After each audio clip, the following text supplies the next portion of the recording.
across the UK, on DAB+, on your smart speaker, on your smart TV, and on your side.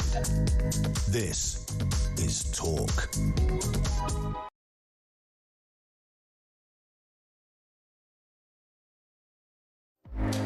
Good morning, it is Saturday and you're here with me, Dehenna Davison, live here on talkTV, the home of common sense. We've got a great show lined up today and shockingly enough, in the day and age that we live in, loads of interesting and slightly batty stories for us to talk about. What is coming up in the news today? Well, Labour have been accused of trying to silence protests around migrant hotels and also have given out almost 1 million free NHS passes to asylum seekers. That ultra-processed foods linked to a 40% higher risk of lung cancer, and we'll talk about some of the baby names that are dying out and going extinct. I'm going to be joined this morning by the fabulous Stephen Allen, and that and a lot more to talk about this morning right here on talkTV. Right, well, let's get straight into it. Steve, thank you so much for joining us today here on talkTV. I mean, every week I think to myself, maybe we'll have a quiet news week, and it just never happens, does it? Not this week, certainly not this week. Well, let's come straight in on this slightly crazy story about allegedly there being a kind of organisation, quiet organisation that's there in government to try and report tweets that are frustrated, let's say, about protests about some of the migrant hotels. I mean, what do you make of this one? It's crazy, isn't it? Look, the word Orwellian gets thrown around so much because, oh, here's a thing in the news we don't like, let's call it Orwellian. No, there's a government unit spying on what you do. It's really getting absolutely on the nose, isn't it? They're called spy units, but they're reporting tweets, so it's more like little snarky Karen units. Oh, I'm getting rid of this off the internet. Right. The first part of it, I'd almost have some space for the idea that they're paying attention to social media. I guess that would come across as a bit creepy, but it'd be nice that at least one person reads my tweets. But the idea that they then report them, like, oh no, you've said a thing we don't like, let's report it and get it taken off the internet. Even if you disagree with what people are posting online, hey, we've got the right to be wrong. And that's so important. We can't have a system where, like, no, you've said something that we consider to be not true, therefore gone. No, you've got to have both sides of the debate, and one side has to be wrong. The nature of the concept of things being wrong, you know what I mean, true and wrong. So no, I think it's absolutely appalling. And the idea that we've only just found out about this through some circuitous route. It's not like the government have gone, sorry guys, you know what, we had this whole team that were trying to keep tabs on you. No, I'm sure we wouldn't know about it if we hadn't found out through a different route. Well, this is the thing for me. It's the fact that we haven't found out about it through a freedom of information request here in the UK. It is a congressional committee in the US that's undug these emails and uncovered this kind of weird information unit, which I find even somehow more sinister. Yeah. So, I mean, it poses the question, which no one can answer. Wonder what other units we don't know about, because we wouldn't have found out about this one. So who knows what else they're doing? They're paying attention to how we look in our Instagram. It just comes across as a bit creepy. How we look in our Instagram, and how much airbrushing we've been using or something. Yeah, if you get a couple of thumbs down for a video, you'll know what's happening. Also, I mean, it is our money that's being spent on this as well. It's not necessarily just one particular colour of government that's the problem as well. I mean, it feels like since COVID, the idea of, like, this tweet is something we disagree with. You should be gone from the internet because this is information we can't trust the people with. It always makes me revert back to what a government should be. They're not in charge of us. If anything, it's the other way around. They should be the servants of the people. And if you are the servants of the people, hey, back off from reporting our tweets. Yeah, I mean, I can kind of see an argument for monitoring flashpoints if they think there could be genuine public unrest on something. Monitoring, not reporting and getting things taken down per se, but just monitoring in case there has to be higher levels of police put on the streets to preserve public safety or whatever. But the examples that seem to have come out from this story, it doesn't seem to be that at all. It seems to be just genuinely shutting down free speech. Yeah, it should be the other way, shouldn't it? They should be monitoring it to see what issues are important to people. It would be a great way to get some data that they could go, hey, Prime Minister, look, people are really upset about this. Let's keep on top of it. I mean, I know this government has done really badly in terms of optics. Some good ideas delivered so badly that people hate the outcome. What a waste of opportunity. But what they could do is look on social media and go, you know what, people seem to be really worried about this. Maybe we should put a bit more effort in to making sure we've got the messaging right on it. If they think they're right, they could explain why what they're doing is right, rather than just going, no, if you believe that, you're jumping on a far-right bandwagon, you're not allowed to have your point of view, goodbye.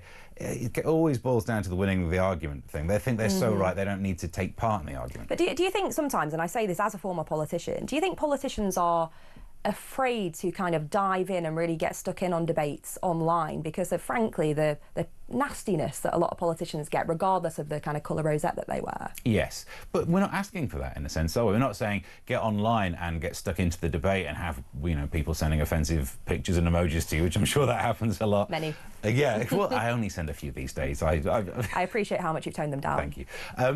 Yeah, you can pay attention to what people are talking about without having to get stuck in there. In fact, it shouldn't be that. What we don't want is our politicians spending all their time on their phones in the chambers. Yeah, just doing that. What you want is see what people are concerned about. Media has a role to play, but therefore social media has a role to play in this.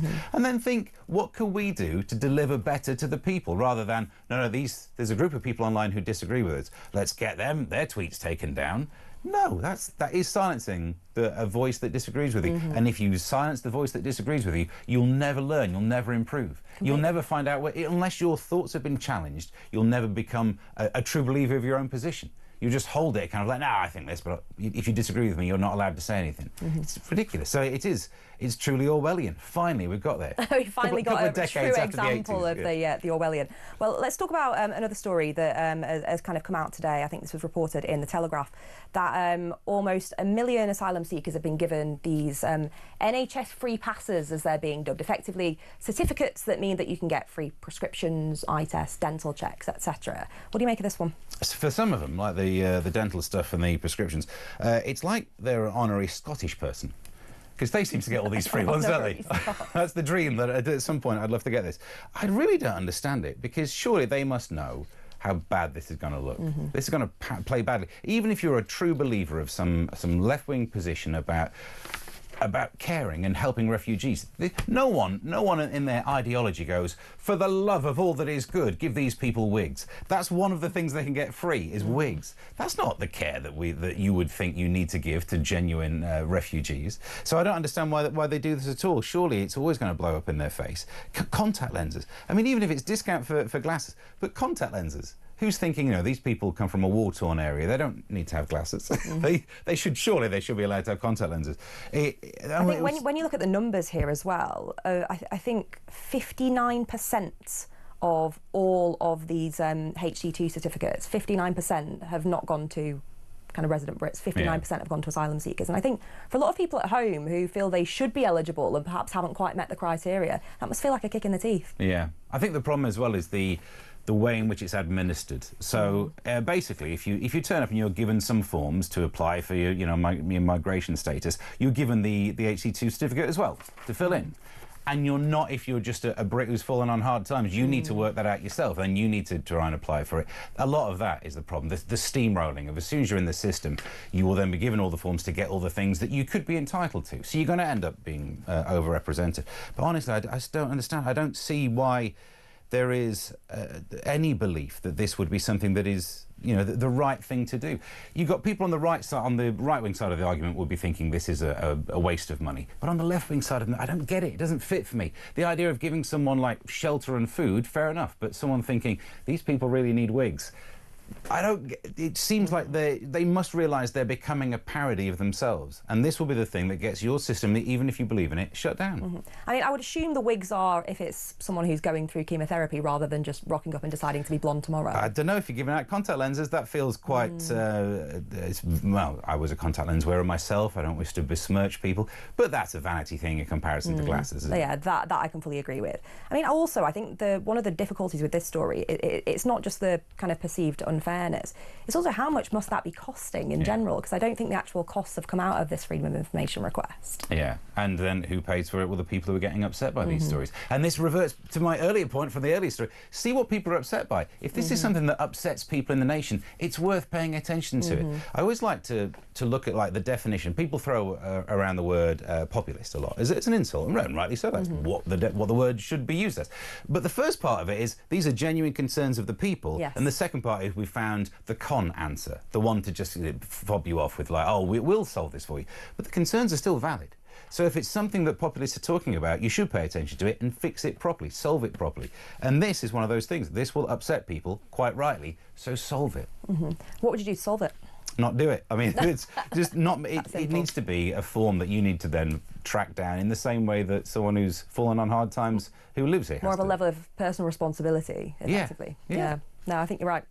Well, let's move on to the next one, which is this one about generally free speech. Free speech. We're hearing from the US reported today in the Telegraph. We're hearing certainly from Elon Musk around the online safety bill. The US is worried about the state of free speech here in the UK. Stevie, are you worried about the state of free speech here in the UK? Do you know, I wasn't until the bill came in and then we saw what happened, because I believe the first part of it, again, the first part of it is we need to stop porn being so accessible to young people. Do you know what? Fair enough. It is bizarre that for probably quicker than I could find it, young people can manage to track down some worrying stuff on the internet. And there's loads of research out there about how it impacts the minds of especially boys. There are some blokes who can't even get kind of, excited unless they agree to accept cookies first. It's weird how it eventually gets in your head. And I like cookies, don't get me wrong. So I was all in favour of that, finding a way of making the internet like a safer place for children to be on. But it's not just about the pictures of the rude stuff. It seems to be that if there's a video, wasn't there a video of some arrests after an anti-migrant protest that was restricted on social media, on X? I don't think seeing an arrest is a harmful thing. I mean, like Britcops is on Channel 5 all the flipping time, and no one asked me to show my ID before I'm allowed to watch it. So that'll be next. Don't give them any ideas. Yeah. The act of an arrest is clearly fine. So it's the fact that this was an arrest that might have had some political debate to it. But it was shut down. It's not even that stuff, though. That there was a website that was to help you look after your hamsters that got caught. You had to prove that you were over 18 in order to, get information on how to take care of your hamster. And even Spotify now. Oh, really? Some Spotify users are being asked to prove their age. I assume because of sweary lyrics is the only thing I can think. I've not is that noticed harmful content? Well, I don't think you should be allowed to access the hamster website if you are over 18. Grow up, stop having hamsters. What are you doing with your life? The hamster lobby are going to be very angry with this. Good. Imagine the letters I'll get in the middle of the night because those things are nocturnal. I've not met this myself. I've not noticed any restrictions online. I guess my Gmail account, I signed up for it a year after they announced them, so that was like 2005, I think, which now means my emails are old enough to look at porn. Do you know what I mean? Surely I don't have to prove how old I am. I've got some emails in there that a year from now they'll also be allowed to supervise a learner driver. They're that old. That's making me feel old. It's a good Gmail account. Does that mean you've got a really simple one, like a really simple name? You haven't had to add sort of 15 There's letters no and letters numbers. in there. I mean, I shouldn't even say it. It's basically just my name. But now everyone can just send the hate. But they could send it on X anyway. They do. If you're part of the hamster lobby, you've got his email address. Oh, great. Yeah, fantastic.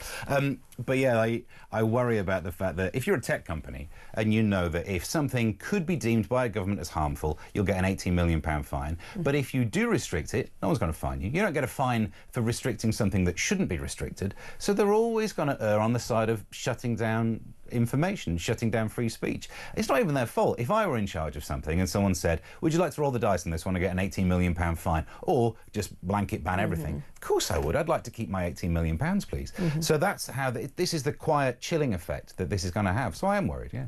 But I mean, should this be the case that there should be this blanket approach and every website, everyone who is over 18 and should be able to access pretty much any website they want as long as the content's legal. Yeah. Should they be affected by this? Or is there a level here where to protect children from the wrong kind of content, there should be parental responsibility? I mean, a lot of internet providers now, there are restrictions that a parent can put in place. You can put restrictions in place on devices and things to try and stop under 18s from seeing content. Isn't that where the balance should lie? Yeah, I mean, and then does it? Then your IP address shows that you've got that age status. You can do it two ways as well, by having like two home networks. Most routers have the guest network and your home network. So you put your 18 restriction block on your guest network. You're over 18 if you really want to look at all that stuff, which is not just root stuff. The hamster information, if you want that, then you do your main network. You sign your kids' devices are on the guest network. Simple as that. Until they leave the house and then they're on the internet. But then you're in charge of their internet provider on their phone. Same thing. You put the 18 block on. Yeah. Then again, I guess teenagers are smarter than we are. Teenagers are smarter than everyone. I know, but that argument then means I see the point of that argument, but you can't say, well, they'll find a way around it. So in the same way that some people find the way around the rules on murder, but we don't go, oh well, free-for-all. No, you have a thing that's wrong and should be stopped, and if people find their way around it, you keep chasing, you keep trying to keep up with the tech. But instead now we're at the approach of prison for everyone, is the problem, right? That's true, yeah. Send them to prison for a tweet, and then they can't look at the internet for a while. That's one way to... Don't give them any ideas. Don't give them any ideas. But also, the home router, but also there's the two different things. Like, if it's debate, if it's something that could have a counterpoint, put it on the internet, let there be a counterpoint. If it's a picture of a naked person, you can't really debate that away. There's no counterpoint I could say that removes the picture of the bosoms you've just seen. Do you know what I mean? So that it should be so easy to separate these out as content that should be only for over 18s, and then that hamster stuff. That hamster stuff. Yeah. Well, let us know your thoughts. Give us a call, drop us a message. We're on 0344499 1000. You can text us on 87222 or get in touch with us on the artist formerly known as Twitter on @talkTV. And don't forget as well, you can send us a voice note. Get in touch. Let us know your thoughts on the story today on all matter of free speech and this strange government unit that seems to be looking at our tweets to try and, from what it seems to us, shut down conversation. Well, after the break, we've got a fair few more stories to get to, including baby names that are dying out. Come back.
The people that we want knives from have knives prior to the knives amnesties.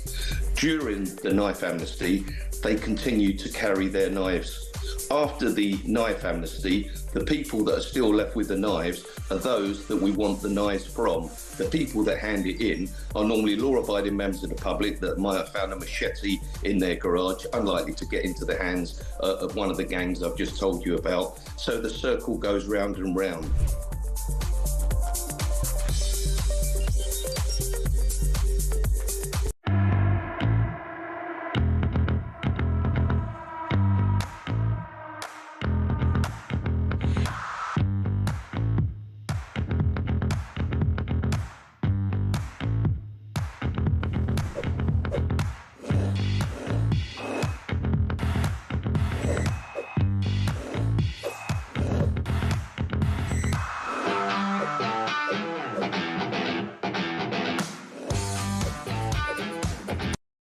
Across the UK, on DAB+, on your smart speaker, on your smart TV, and on your side. This is Talk. Good morning and welcome back to Talk with me, Dehenna Davison. I've still got the fabulous Stephen Allen here with me in the studio. And plenty of you already getting in touch this morning about some of the stories that we're covering today.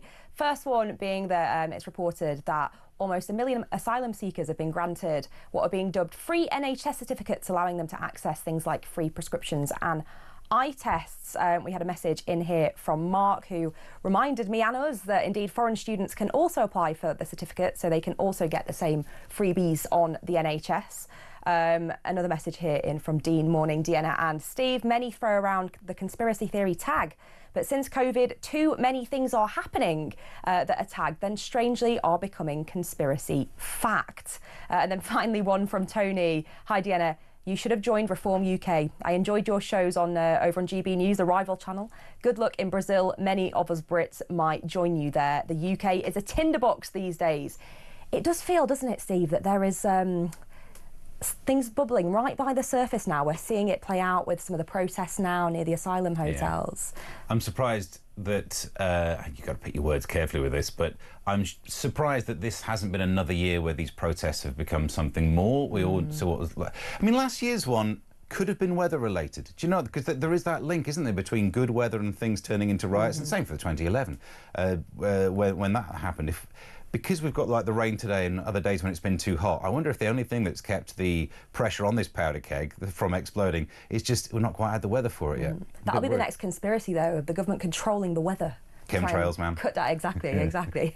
Well, let's move on to the next story, a bit of international news here, which is about Donald Trump moving US nuclear submarines closer to Russia, or in his words, sending them to appropriate regions. I think the thing that's really interesting about this is that he's actually broken decades of usual secrecy from the Pentagon here about the location of the submarines.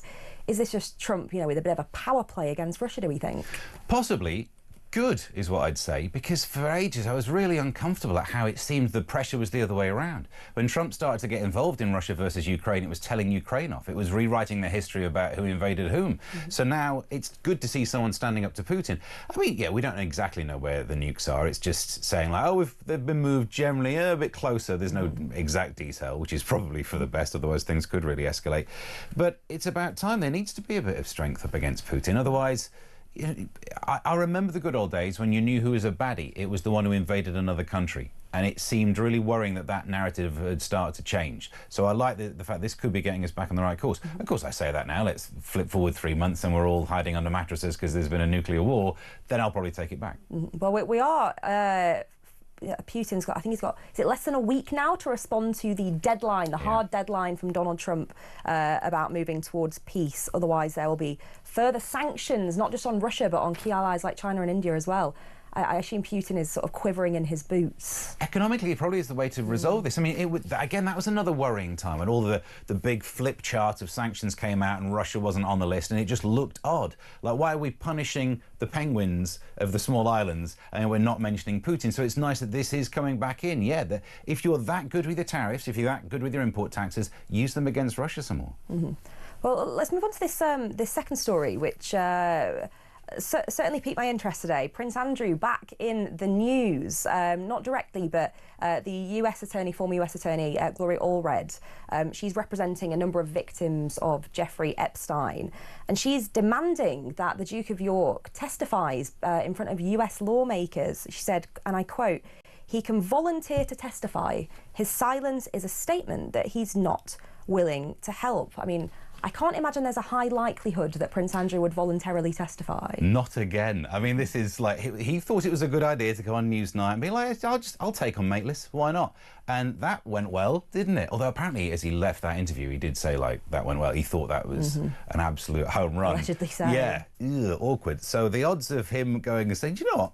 Why not just do some more testifying? This always seems to work well for me. It's like trying to get Greg Wallace to do another Instagram tweet about middle-aged women. No, it implodes careers. So I think there's absolutely zero chance of this happening. The article talks about the fact that his name's in the files. That's the interesting thing about it. Why don't we get those files out? I'd be very interested to see. Look, your name could be in those files for perfectly fine reasons. I can't end the next part of that sentence without getting sued by someone who might have royal lawyers. But yeah, it'd be interesting to. There's no way he's going to voluntarily give some deposition on this, because he knows he doesn't have the skills to get through it without incriminating himself. And I'd imagine there would be strong opposition from inside the royal family, who I assume just want to put this matter to rest as best as possible too. Although there was before, wasn't there? There was advice to, like, come on, don't do this. This is not going to go well. And apparently he's so strong-headed. He was like, nope, I think I got this. Made the decision at Pizza Express. Yeah, no good decisions are made in Pizza Express. It's there, other than to have the dough balls. Yeah, which are very, very good. They're so good. Very good. Right, what else do we want to talk about? I'm keen to talk about these baby names. This is small news in comparison to some of the major global events that are happening here. But we've been hearing just this week about the list of 2024's most popular baby names. And the big one is that Kia is no longer on the list. In 2024, there were no babies named Kia. I wonder why that was. Yeah, I mean, look, it was never a massively popular name, but it's the first time since records began that there are no Kias on that list. It's always been there, scoring lowly, but I've never been so bad at a job that I've tainted a name. Imagine that. He's literally Adolphed. Do you know what I mean? You tend to not get many of those these days as well. And yeah, it's not a popular name. Apparently, I was reading an article that went into the background of the name. Irish roots means black, so he literally took a knee for himself at some point, is something we now know. And also on the list, there are things like, I mean, Nigels survived, didn't they? Last year... Nigels did survive. There were 5 Nigels born in 2024 after I think there were no Nigels the year before, if I remember correctly. They thought it was dying out. And the one that's always bucking the trend, Boris, when he was in charge, there were more Borises, but that's because a lot of kids are named after their father. 16 Borises born in 2024. Yeah, there's a non-zero chance that they are the love childs. Simply could be how it works. Potentially so. Yeah. Well, let's look at some of these other numbers, because I was quite surprised. 28 Angelas. I don't know that I've ever seen a small child named Angela. Angela to me has always been sort of post-30. I suppose, yeah, they come... I mean, these days, young kids tend to be named something that feels like it's a grandma's name. True. It's come back round again. All of these Ethels. I'm like, well, you're kidding me, aren't you? But that's what young people call their kids. Do you know how many Stevens there were? Stevens with a V? No, how many? 41. It's not bad. Right, 41 Stevens with a V. Yeah. And to the surprise of absolutely nobody, 0 Dehennas, because I think I am still the only one, because my parents clearly had a very dramatic game of Scrabble and came up with whatever on earth this is. Yeah, is it a name or was there a problem in the register office? Probably both, if I'm honest, yeah. And do you know what the most common boy's name was this year? Well, because it always is, isn't it? It's always Mohammed, and people try and read into this because it's just because of the frequency with which that name is used. Like, if you wanted to take the top spot, we just all have to agree to have 1 year when we don't start picking random names. We just all focus on one. We could make John top of that list. Do you know what I mean? You could, if you wanted to call John the one you go for? No, I think you'd go for Christian. Just, you know. Christian. Yeah, come on. Just for the lols. I mean, do you think that there are, I mean, we've seen Boris's, Nigels. Are people actually thinking, God, you know, that's such a great politician, I'm going to name my baby after him or her? No, it's the other way around, isn't it? That you could give a name. I did this with my other half when we were coming up with the names for our kids. It was my job as the stand-up comedian to stress test the name, right? So she'd come up with a name and I'd be like, if I were in a playground, here's the jokes. And that's why, isn't it? You can't call a kid Kia around now because you don't want that extra bully. There's already enough bullying going on without being named after any politician, to be fair. So yeah, that's why you've got to stress test it. And I think I could do this as a service. If you've got a baby on the way, send me your names and I will send back all of the bullying rebuttals that I could think of. This could be how I could make some money. That's quite good. Like, yeah. We need a name for that. I can't think of any that I don't want to offend people.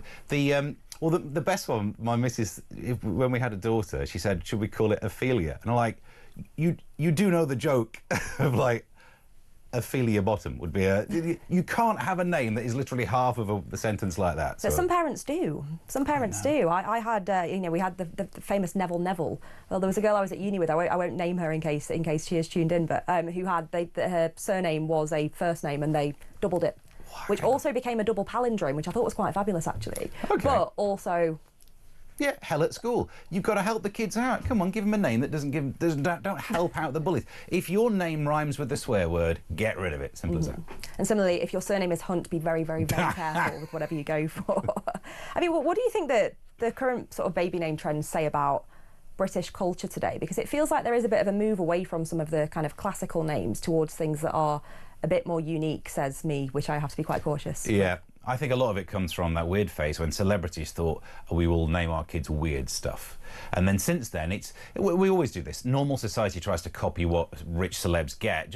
I guess it's aspirational living. It's a cheap way of doing the same thing. We can feel like we're in Coldplay because we can also name our kids after stupid fruits. So I disagree with it. I had a theory once, though, when Boris called his son Wilfred, and then Elon did that weird, looks like teletext gone bad, different glyphs and things that aren't even letters. And I think the richer you are, the more you can name your kids stupid things as a dare to the bullies. Kind of like, go on, there are obviously some jokes about this name. What are you going to do? I got all the best lawyers. So I think there's that part of it, but I'm clearly not. I've got 2 very normally named kids because I cannot afford to sue the other kids at school. Fair enough.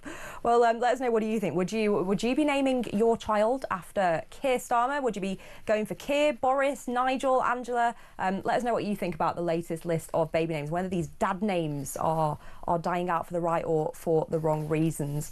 Well, don't forget to get in touch with us today for your thoughts on some of the big stories of the day. Of course, today one of the leading stories, this notion that the government has a sort of hidden unit that is potentially shutting down free speech and reporting our tweets on things like the migrant protests, evidence of that which was uncovered by a US congressional committee. And many more of you getting in touch here. Got one here, I don't have a name, we're going anonymous. Hi Dehenna, good to see and hear you. Why will no one report the Southport protest started after the crowd found out about a man coming to the vigil with a sword? Not sure we can verify that one. It's saying the man was arrested and the footage was hidden. We'll have to take a look into that one. And then one here about threats of war. Starmer says we're on a war footing now. Has anyone told Corporal Jones, who's supposed to be simultaneously fighting Russia, China, training the Ukrainians and be combat ready to be sent anywhere in the world? It's a joke. Hopefully Jones hasn't booked 2 weeks in Benidorm. That's Bill from Cheshire there. I mean, I think there is an interesting point that there is so much conflict going on in the world, and yet British armed forces are not at the levels we might want them to be. Yeah, well, we should have been correcting this before. We lived in this bizarrely over-comfortable world for a while thinking, oh, America will take care of it. And that was always a stupid system, and it's easy to say that. We just never thought about it before. But you can't have a system where your defence relies upon another country that you don't get to vote for. Because, whether you like Donald Trump or not, or whoever could replace Donald Trump, could have absolutely no interest in doing anything in the West's support. So, of course, we need to pay more. I'm all for it. I really think we need to correct the way that the numbers go as well. This idea of 5%, but it's 2.5 actually on defence, and the rest is like doing up your motorways, improving your Watford Gap services. Is that really defence? Don't get me wrong, maybe they need new hand dryers, but that's still not really defence spending, is it? I also think we get too het up on the numbers. It must be X%, Y%, but what are the tangible things that this funding is actually going to deliver? Yeah. I mean, and also the changing the way that warfare is. I was reading this interesting thing about how the way that warfare changes so quickly now. The start of the Ukraine conflict to where it is now, the drones are so different that apparently it's changed the type of warfare that you can do. So, I mean, this is the technological arms race that we're living in. I suppose that money will be needed to buy new drones, because that'll be the way we fight wars. I mean, I guess that's good. I'd rather drones do it than we humans, but still, it's a scary. It'll be AI next. AI leading the charge. If anyone can get on it without having to prove their age and their inside leg measurement.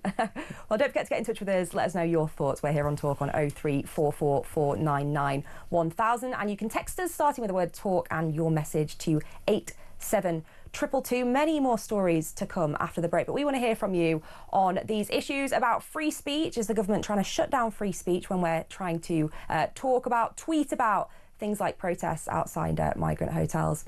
Let us know your thoughts, and also, what are you doing when you're picking your baby names? Are you looking to politicians for inspiration or going, absolutely not, we're not naming them after these guys? All that and more. Get in touch after the break.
across the UK. On DAB+, on your smart speaker, on your smart TV, and on your side. This is Talk. Well, good morning and welcome back to Talk today with me, Dehenna Davison, still joined here in the studio by the fabulous Steve Allen, covering all manner of stories today. And don't forget, throughout the morning, you can get in touch with us on 0344 499 1000 and text us starting your message with the word Talk to 87222. And don't forget, you can use this newfangled technology and send us a voice note, which we can play live on air about any of our stories that we are talking about today. Now, let's come into this one that hit the news about an exam board that somehow spectacularly managed to send the wrong GCSE results to hundreds of students. I mean, they have one job, don't they, Steve? Yep, and they managed to get it wrong in both directions because they hadn't corrected the teachers' scoring order. I don't fully understand how all of these numbers work, but as you say, it was their job, not mine, and they managed to give some people a grade too low and some people a grade too high. And then it says that they corrected the low ones up but left the high ones where they were because they didn't want to be unfairly punished. I think you mean fairly punished, but I agree. It would be harsh. But literally, if you didn't do that well in an exam, but you're allowed to have a grade that's higher, you've just ruined what that qualification means, haven't you? It was a GCSE in food tech or something. It was indeed. It was the exam board. I've completely lost their name on my thing here, but they were fined £350,000 for getting it wrong. But I do feel for those students that did put in the legwork, got the grade that they deserved, only for others to have theirs bumped up to match. Exactly. So yeah, you're right. If you did the work but were unfairly marked down and then back up to the actual one, you still, in comparison, look like you're below average because the average has been increased by these people. Look, we didn't have food tech as a GCSE back in my day, so I'm not really sure what it involves. It also doesn't sound like it's the world-ending problem. Do you know what I mean? I think it's more important when you get the food hygiene thing on a kebab shop. They're the ones. That's the real one, where they've got a 5 or a 4, and if you've got a 3, you really shouldn't put it in the window. Well, if it was a 5 or a 4 and they actually got a 2 and it was marked wrong by the invigilators, you'd know there was trouble. Yeah. On this, I mean, obviously they've been fined, but should they be facing any other kind of punishment for this? Because it's a pretty fundamental screw-up, right? Yeah, and it's a bizarrely a Welsh exam board, but this is an exam that's not available in Wales. Why can't we just run these things properly? It feels like there's an unnecessary mess there. There must be an easy way of getting it done. And also, maybe we should be standardising these things a bit more. Do we need so many exam boards? Just get one that does it right. It feels like it should be possible. Pretty fundamental. Yeah. I feel for some of the students whose college places were potentially impacted by this, though, because I think the corrections weren't done until the October. Yes, and that is, but I mean, I suppose it gives you a year out. That can be expensive. It's not like everyone can afford that. Yeah, the whole thing of exams got messed up with COVID as well, didn't it? Where we just went through a weird phase of then just giving out exams based on the guesses of the teachers. Fundamentally, the worst move ever. There's a book called something like The Power of Quiet. As an introvert, I mean, I'm really into this stuff, right? Because we introverts aren't really represented well in statistics, and it's easy to not look like an introvert when you're working, but at home, very quiet. And the book says that teachers will always think extroverts are brighter than they are and introverts are dumber, because apparently if you're in a class and you answer loads of questions wrong, the teacher thinks you're clever. Because at least you're bright. This kid's bright and engaged. Because you're putting yourself forward by engaging. The quiet kid at the back who knows the answer but can't raise their hand in the same over-eager way gets judged as being not that bright, not that clever, and yet you've got your little Steve Wozniak at the back of the class who's an absolute genius just staying quiet on it. And we've ruined the exam system by just letting the opinions of teachers do so much work during COVID. So now I think we're still correcting off of this, aren't we?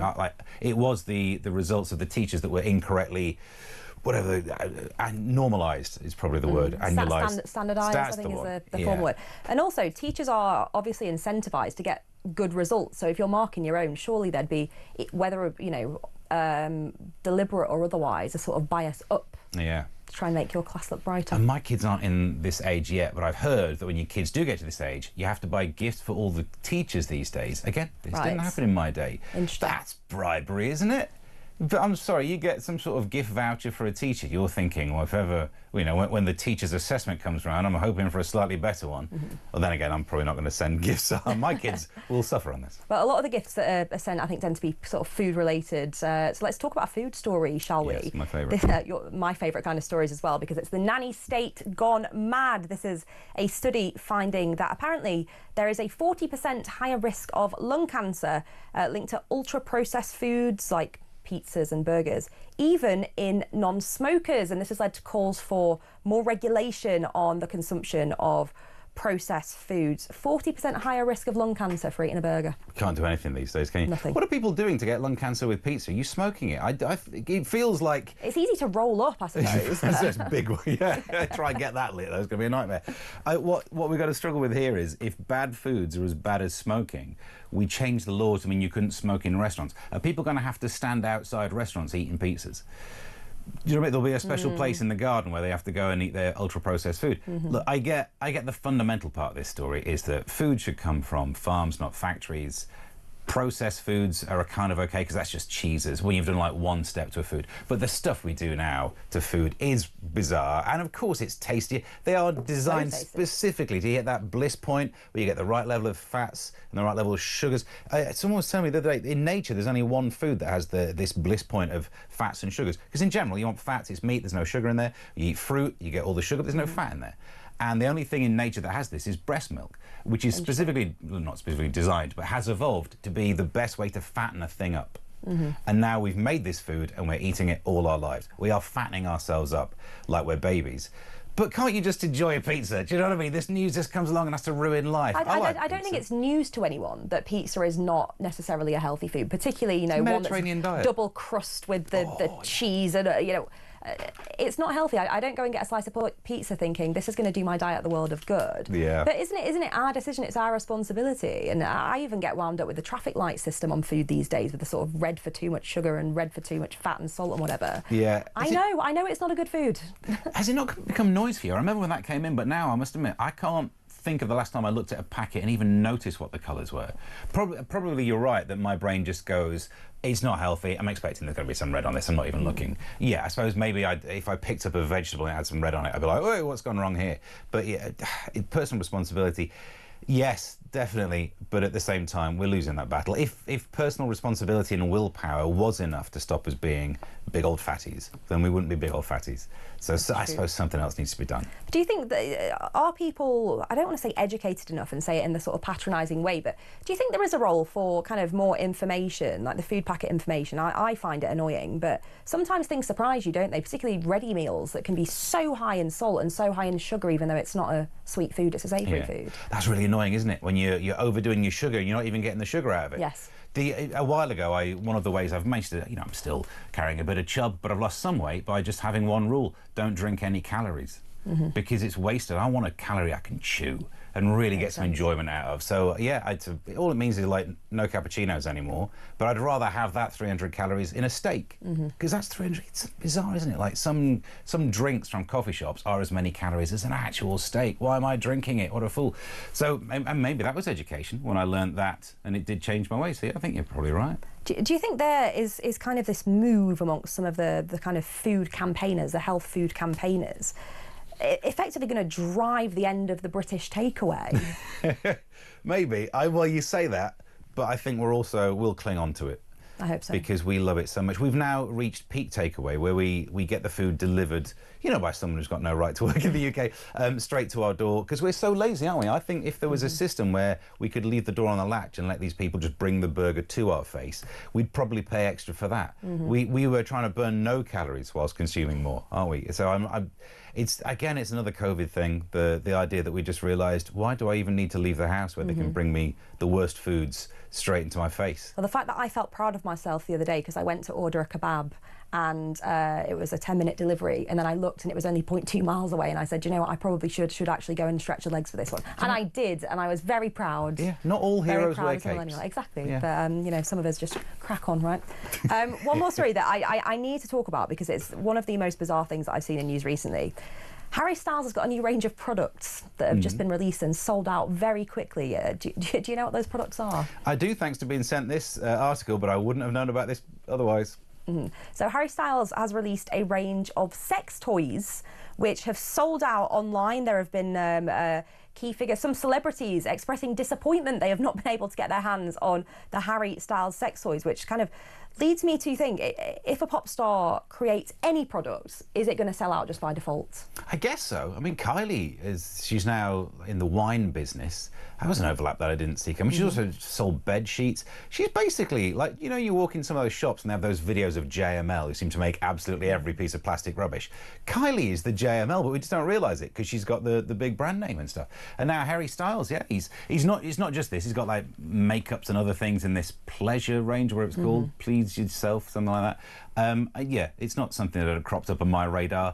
I guess I'm not his target market. There's part of me though that wonders whether this kind of new generation, that these sort of Gen Z kids in particular, do have a slightly more healthy approach to thinking about sex than some of us who are a bit more kind of reserved on it. But they're not doing it, are they?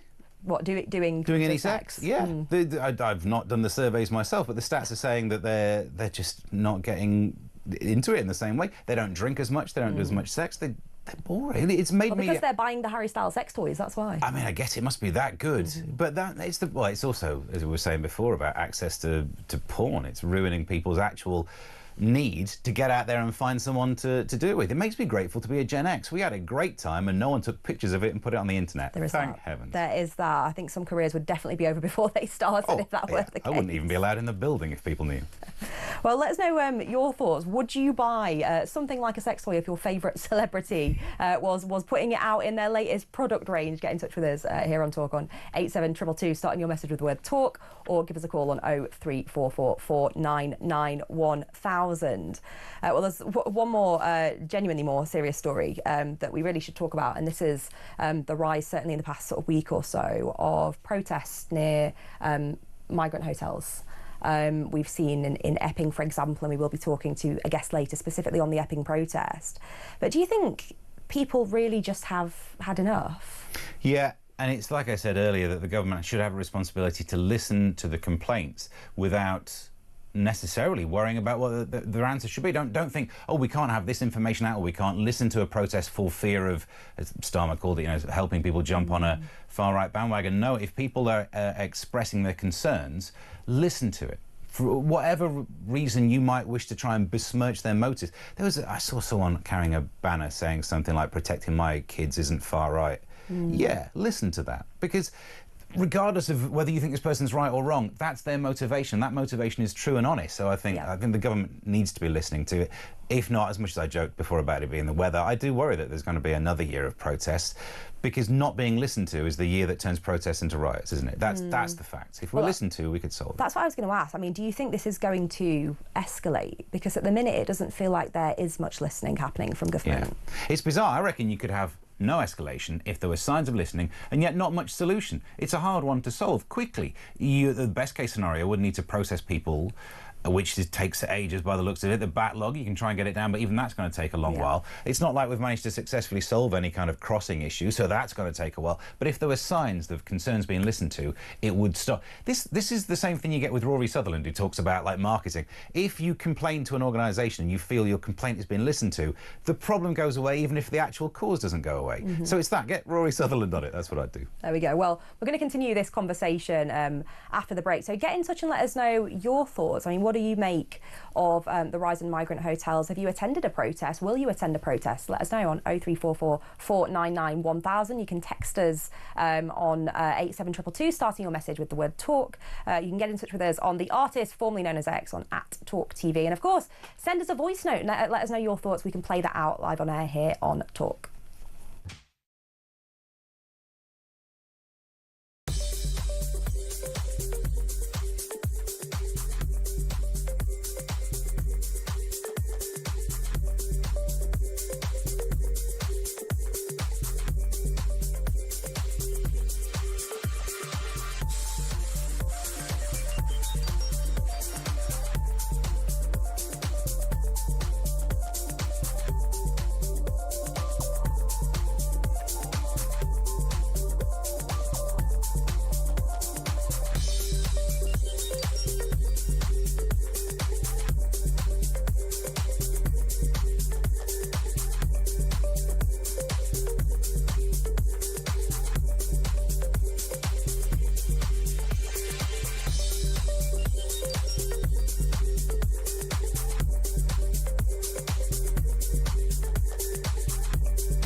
across the UK.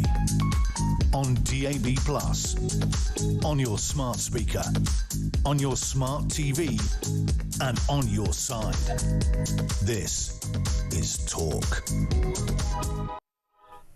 Good morning and welcome back to Talk. Here with me, Dehenna Davison, this morning, and still joined here in the studio by the fabulous Steve Allen. We've been running through all the key stories from this week, all range of bonkers things in the news here, but the one we've just been talking about are the protests outside migrant centres, which really do seem to have been escalating in recent weeks. And the thing that I'm curious about, and we've got the latest poll in here that shows Reform is still ahead on 30 points. Labour have actually closed the gap ever so slightly on 27 now, closing that gap by I think 3 or 4 points.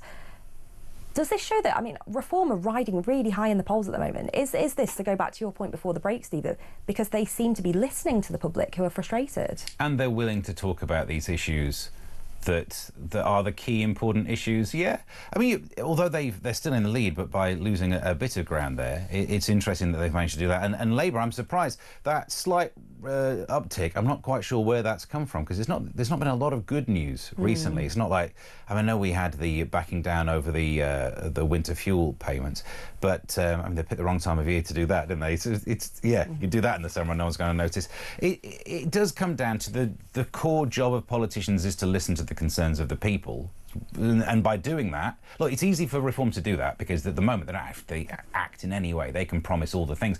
That's always the job of opposition. In a sense, Reform's job is to pretend to be the opposition right now, because the Conservatives, no offence, are not really doing it. They're barely even, other than a few people doing some TikToks, getting into some scrapes at Stratford Station, there's not a lot of movement of the needle from the Conservatives. And I think that's the battleground, isn't it? We're talking about Reform versus Labour, and some parts of the country will be having that battle when it comes to their elections. But in terms of the narrative and where the actual loss, the ground could be stolen from, it's Conservatives losing ground to Reform that will make the big difference, that will then give us the change in the two-party politics. If that happens, I think that there's no way that Labour, as its broad church, has some people right budged up against with the Greens. They're never going to hear a piece of news that converts them to Reform. And yet probably most of the ground that could be occupied by Conservatives could become persuaded to go Reform. And there's also, of course, the split potentially on the left there as well, with the new sort of Jeremy Corbyn, Zara Sultana party. Yeah. I'm curious how much that is going to impact Labour, though at the moment doesn't seem to be very much. Yeah, it doesn't seem to have the same sticky uptick, does it? It's a news story, but all the stories have been in jokes. The stories about Reform, as much as some people will use them as a punchline or always have a presumption that they have a certain political point of view that they don't like, the people who vote are interested in being listened to. And there's probably a small group of people who think, oh, Jeremy Corbyn's going to listen to me. It's more, those people seem more like they're going to say things than listen. And look, if you agree with their argument, fair enough, but it's not going to have like this, it's not going to have the weight of people behind it. It feels like they are so niche. Reform were niche and have become less niche. Look, you can't really have a populist niche. It feels like those two words don't quite fit. And yet Jeremy Corbyn's party, the Your Party, even though it's not called that, for a while that was mooted as its name, wasn't it? You can't call a party Your Party as well, because then the headlines write themselves, it's your party and you'll cry if you want to. And they can't even manage to put it together without over-voting on it. So they've really shown themselves to, they did some sort of online vote poll amongst themselves about whether it was going to be co-leaded or not, and Jeremy Corbyn said no, but then, well, we voted in favour of it, so it is. They stand no chance of running. It's just going to be all committee and no output, isn't it? Well, it begs the question, what will they call themselves? Because Your Party is a temporary name until they can agree amongst themselves what the new name is. So there's a challenge for you before we get to the next segment to come up with the best possible name. I'll get sued. Well, a lot of messages coming in from you guys this morning. Thank you so much for engaging with us on what we're talking about today. We've had Mick in Wallington who says, never in recent history have the people of this country faced such an enemy as Keir Starmer. Mick also saying that live streams from the protests outside migrant hotels are already being blocked on YouTube. Another one here from Steve in Cambridge. Another Steve, resurgence of the baby named Steve. He says, good morning, Dehenna. The Starmer excuse for a government have set themselves up for criticism. They seem to blame the citizens for their failure and want to shut us up to make themselves feel better. Do you agree with Steve? What's your take right now on this Labour government? And then Warwick from Devon says, good morning, Dehenna, great start to your show. 4 years left to go of this nasty government. Not convinced there will be anything left. I mean, it really has been a pretty torrid year for Labour, who have this huge majority and could really have delivered some impressive stuff had they wanted to. Yeah, and should have just gone about it the right way. I always say there are so many bits that we forget. The core principles behind some of it is good. The idea that millionaire pensioners don't need to be paid 300 quid, fine, but don't have your solution to it, your execution, include people who get just over 12 grand, because maybe they do need it. It's the wrong solution to an actual problem. Maybe there are some people using buying farming land to get through inheritance tax loopholes. Solve that without having your solution impact real farms that make real food, which we've realised we all like. Food's pretty nice. You know, the stuff in factories kills us, so don't close off the farms. All of these solutions to the problems seem to be done badly. The execution's the trouble. Yeah, well, do you agree with that? Get in touch with us, and just after the break, we will be looking at some of the front pages from today, so stick with us here on Talk.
Across the UK, on DAB+, on your smart speaker, on your smart TV, and on your side. This is Talk.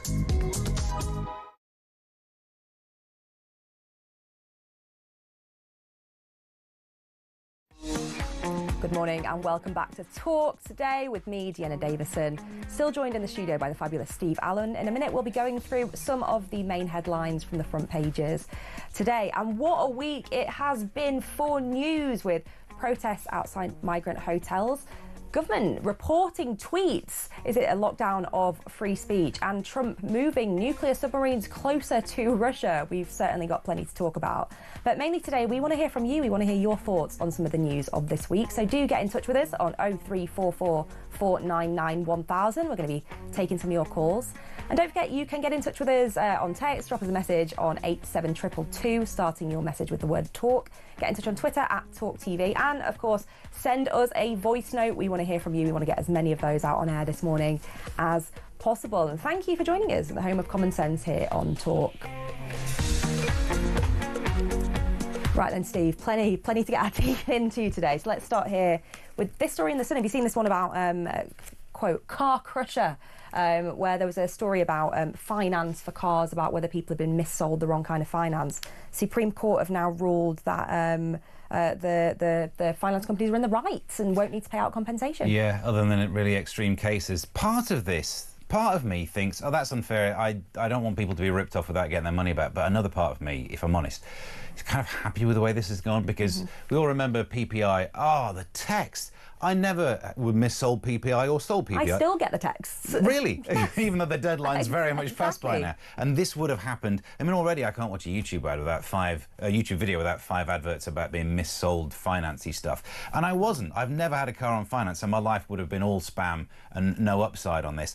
And do you know what? I suppose also there's a part of me that thinks personal responsibility. If we're talking that with food, then I guess it is your job to not buy the wrong type of finance. But then at the same time, if you were missold it, then it is unfair. But you know what? It is what it is. And the fact that I won't get constantly attacked by text left, right and centre about this is probably a good thing. Well, Steve's happy about it. Are you happy about it? Or I assume many motorists will be saying absolutely not. Well, this one here in the Times today, this is focusing in on 2 things. One, which is Donald Trump, who has basically let slip that he is going to move some of the nuclear submarines closer to Russia, or I think he's called them areas of interests, which, you know, is obviously being deemed as pretty provocative. What's your take on this? Is this just sort of your classic egos butting heads here, or is it more than that? I think it's sending a message. It's sending a message of strength, which probably is fair enough if you're dealing with Putin. It's not like I fully understand his psychology, but it seems like he's more likely to understand the language of strength than any other sort of calm, kind of soft, let's try and make you feel better. He was using that ground anyway. Previously, it looked like Putin was just playing the game better than anyone else involved in this, just by going, yeah, let's get Donald Trump to do half of the battle for us. Well, now it's good that there seems to be a bit of movement. Let's hope that we don't need to escalate. But there was some message before about... well, the constant message from Russia has been about, you want to be careful, this could escalate. This implied threat about, we've got nuclear weapons. It's good that there's a reminder to them that other people have too, and they've moved them a bit closer to you. Well, this is Trump. I think he wrote on Truth Social, based on the highly provocative statements of the former president of Russia, Dmitry Medvedev. I've ordered 2 nuclear submarines to be positioned in the appropriate regions just in case these foolish and inflammatory statements are more than just that. Pretty strong and pretty forthright. I mean, I like the strength, and I hope it's all bluff on both sides. Well, of course, Putin has 7 days to respond to Trump's deadline for a ceasefire there, so watch this space. The other one here on the front page of the Times that we're going to be actually talking about later with a farming expert, Jeremy Clarkson. Unfortunately, there's a probable case of bovine TB there on his farm. Yeah, I didn't realise until reading about this yesterday that if a cow gets 2 inconclusive tests in a row, then they have to be isolated and destroyed. I thought, you know, if we were talking about positive tests, that seems one thing, but inconclusive, look, I know this is the kind of thing where you need to err on the side of caution so you don't have a spread of it across the countryside. We all remember what that was like with people, you know, seeing the piles of animals being burned, and you know, all I've been washing your shoes on the way in and out of everything. It's bizarre that this story's come back, isn't it? Bovine TB. Maybe it's time. Are they going to try and take out the badgers? Is that not what they often think that's the solution? Badger call, that was certainly one. Well, terrible week, I think, for that farm, and indeed for any farmers who have to face this. And we will be talking about that story a little bit more later on. The Telegraph again going on Trump and the nuclear submarines there, as well as the car finance ruling. But the one here that we touched on a little bit earlier, towards the bottom of the page there, US raises alarm over free speech in Britain. Donald Trump's administration says it is, and I quote, greatly concerned about free speech in Britain after the Telegraph exposed a secretive Whitehall unit spying on critics of migrant hotels. Yeah, it's dodgy, isn't it? It's not what we should be paying our tax money for, to get government to set up units to spy on us. Spying on us is almost fine if it weren't for the fact they do something so pernicious with it. Report this tweet, get this off the internet. It's trying to control information, and I don't want to be controlled by the government. I want them to listen to our information, read our tweets, fair enough. I do think there's a lovely juxtaposition, and I think I've said enough pro-Trump tweets, stuff on the show so far to mean I shouldn't get the hate tweets that I will get for pointing this out. This story, Donald Trump worries about free speech. Directly underneath it, Donald Trump pledges to sack America's top statistician statistician because he said a thing he doesn't like. You're either in for free speech or you're not. Do you know what I mean? Like, deleting tweets is bad. Sacking people for not coming up with job data that you like, also probably bad. Yeah. Also bad. Let's move on to look at the Mail here. We've got a huge feature there at the top on Prince Andrew, a world exclusive there, talking about him by an acclaimed historian. Fascinating story there to take a look at. And also, this one right at the bottom here, Anne's kidnap gunman free. Loner who tried to grab the princess and shot 4 men in 1974 is back on the streets and, according to this story, still fixated.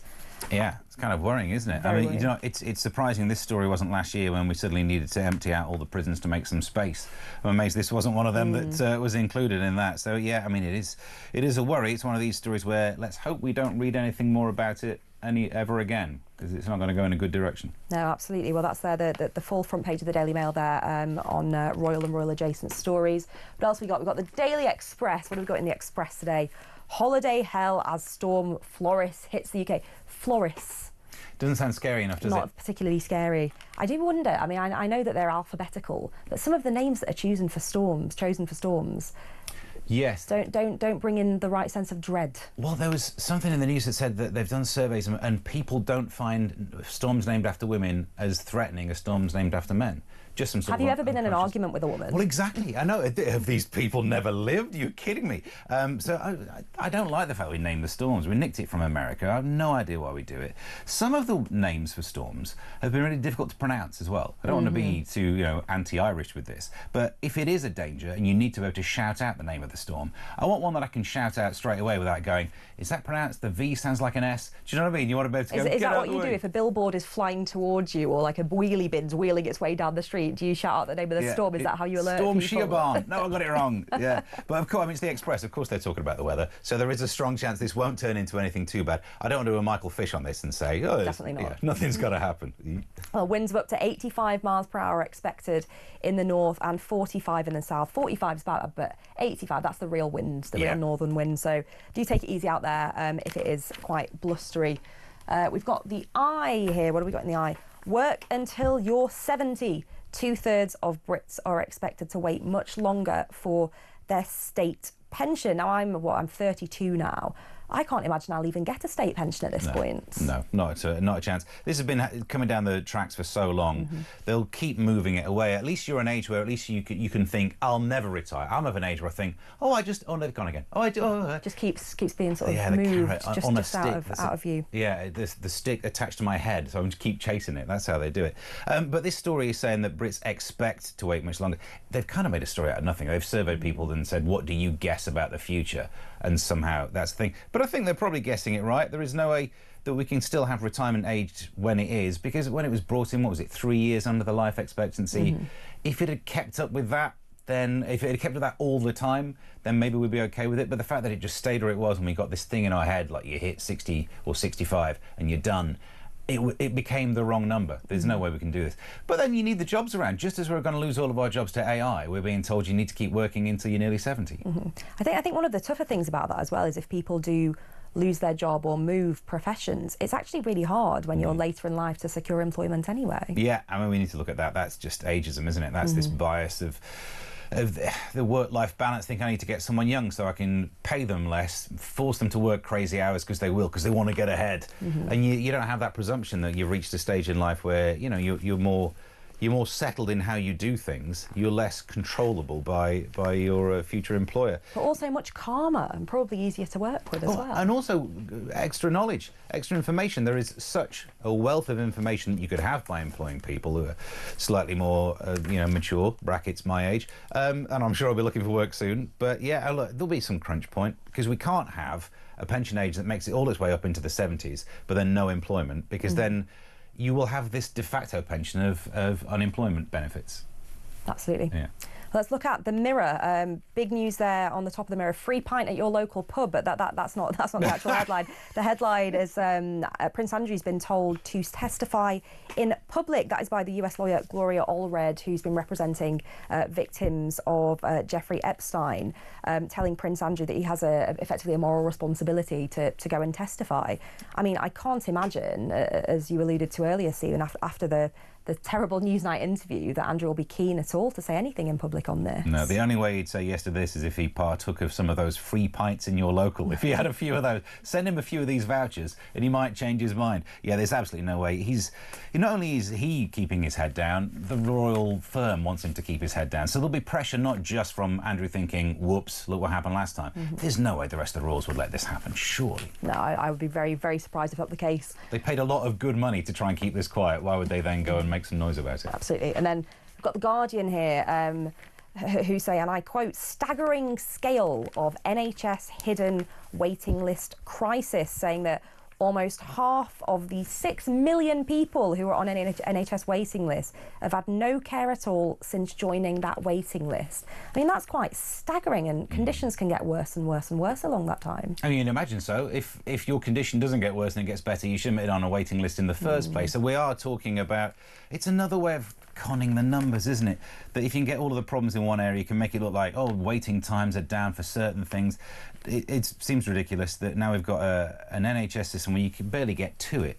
I mean, I know it starts with seeing a GP, and I'm not even sure my GP exists. Over the last 3 years, I think I've had 2 reasons to go to the GP, and I've just had a phone call and then a phone call where I had to send pictures. I'm hoping it was my GP. Do you know what I mean? Otherwise, I've been conned into sending pictures of a rash to someone who Someone's now just has chat those GPT'd pictures. it for you. And, Exactly. yeah. Well, you do that, though. I was talking to a friend of mine who said that when he actually went to a GP recently, the guy Googled it in front of him, like searched online for... I can do that. Of course I've done that. Have you tried to use ChatGPT for any medical thing? I've never used ChatGPT for medical, but I have used the kind of online put in your symptoms out of curiosity. The #1 result is always cancer. Whatever the symptom is, there is a level of cancer, so the anxiety starts flying, and then it turns out it's just a rash or whatever it might be. I've used 111 a few times, which is where they delay you for an hour before you go to A&E. That's all it is. All it is. The 111 as well, where do you start questioning yourself when it's like, have you been short of breath? And you sit there going, I don't think so. Have I? Am I now? Yeah. I don't know. Oh, so that's there about the NHS waiting list. I mean, get in touch with us. If you're listening or watching us today, are you on a waiting list? And certainly when we had the strikes, did you have one of your appointments cancelled? There were quite a lot of examples of people on those waiting lists for some quite serious appointments there who had them cancelled in the wake of the strike. So get in touch with us there on 0344 499 1000. And finally, can't survive without talking about what's on the Daily Star today. We've got, and I quote, Peaky Bonders, the man with the golden brum. And this is James Bond is licensed to kill by order of the Peaky Blinders. The show creator is going to be writing the new 007 film. That's Stephen Knight, who's going to be in charge of the new Bond. I'm surprised that's front page news even on the Star. Surely there is a story of a seagull somewhere that could have been right on the front, or maybe there's a boffin who's expressed an opinion on something. That should be on the front. So I'm surprised by this. I mean, it is interesting that James Bond is going to change. I think it could be right. Post Daniel Craig, there's been enough of a hiatus that by the time Bond comes back, it might be after we've had this period of everyone having to be all touchy-feely and in touch with their emotions. So maybe the next Bond might actually be good at being a spy. Although what's likely is if he's an actual spy, he'll be sat in a room monitoring our tweets and reporting them. I don't like that one. Report. Wouldn't be a very good film, would it, really? No, but they'll still make it. Anyway, well, Steve, thank you so much for joining us today, running through the headlines and sharing your genuinely hilarious thoughts on the news. That's Steve Allen there. Brilliant, brilliant witty comedian joining us for his thoughts on today's stories. And we want your thoughts on today's stories here on Talk, so do get in touch with us on 0344 499 1000. Drop us a message on 87222, starting with the word Talk, and get in touch on the artist formerly known as Twitter, now X, at talkTV. We'll be back after the break with even more of today's big stories.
He could have kicked him in the body, kicking somebody in the head.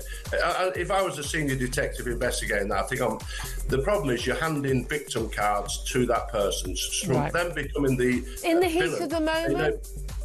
Heat of the moment, and we've all been. I've been there with a red mist. If you're involved in violence like that, where people suddenly attack you, two of the colleagues have been taken out, and you're suddenly on your own. The red mist descends, and you're sort of fighting for your life. So it is very hard to criticise when that has happened.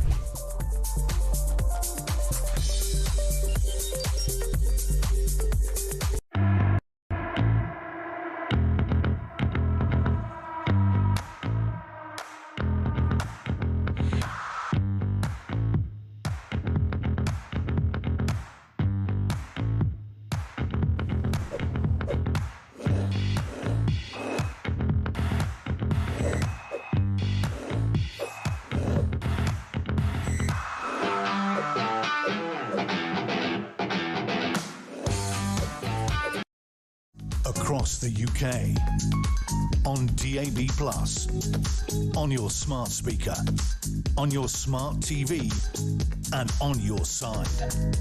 This is Talk. Welcome back to Talk this morning with me, Dehenna Davison, joining you live until 10 a.m. You are stuck with me for another few hours, but we've got an awful lot more to talk about today. Starting with a brilliant guest to talk about knife crime, but also to talk about the true scale of foreign sex offenders here in Britain. Mike hopefully is ready. Mike Neville is brilliant. He is a retired detective, chief inspector and former Scotland Yard guy. Mike, thank you so much for joining us this morning. I'm keen first to talk about this story where Yvette Cooper saying that extra bobbies on the beat reduced knife crime by up to 25%. I mean, isn't it a bit of a no-brainer that if there's more bobbies on the beat, there is going to be a reduction in crime?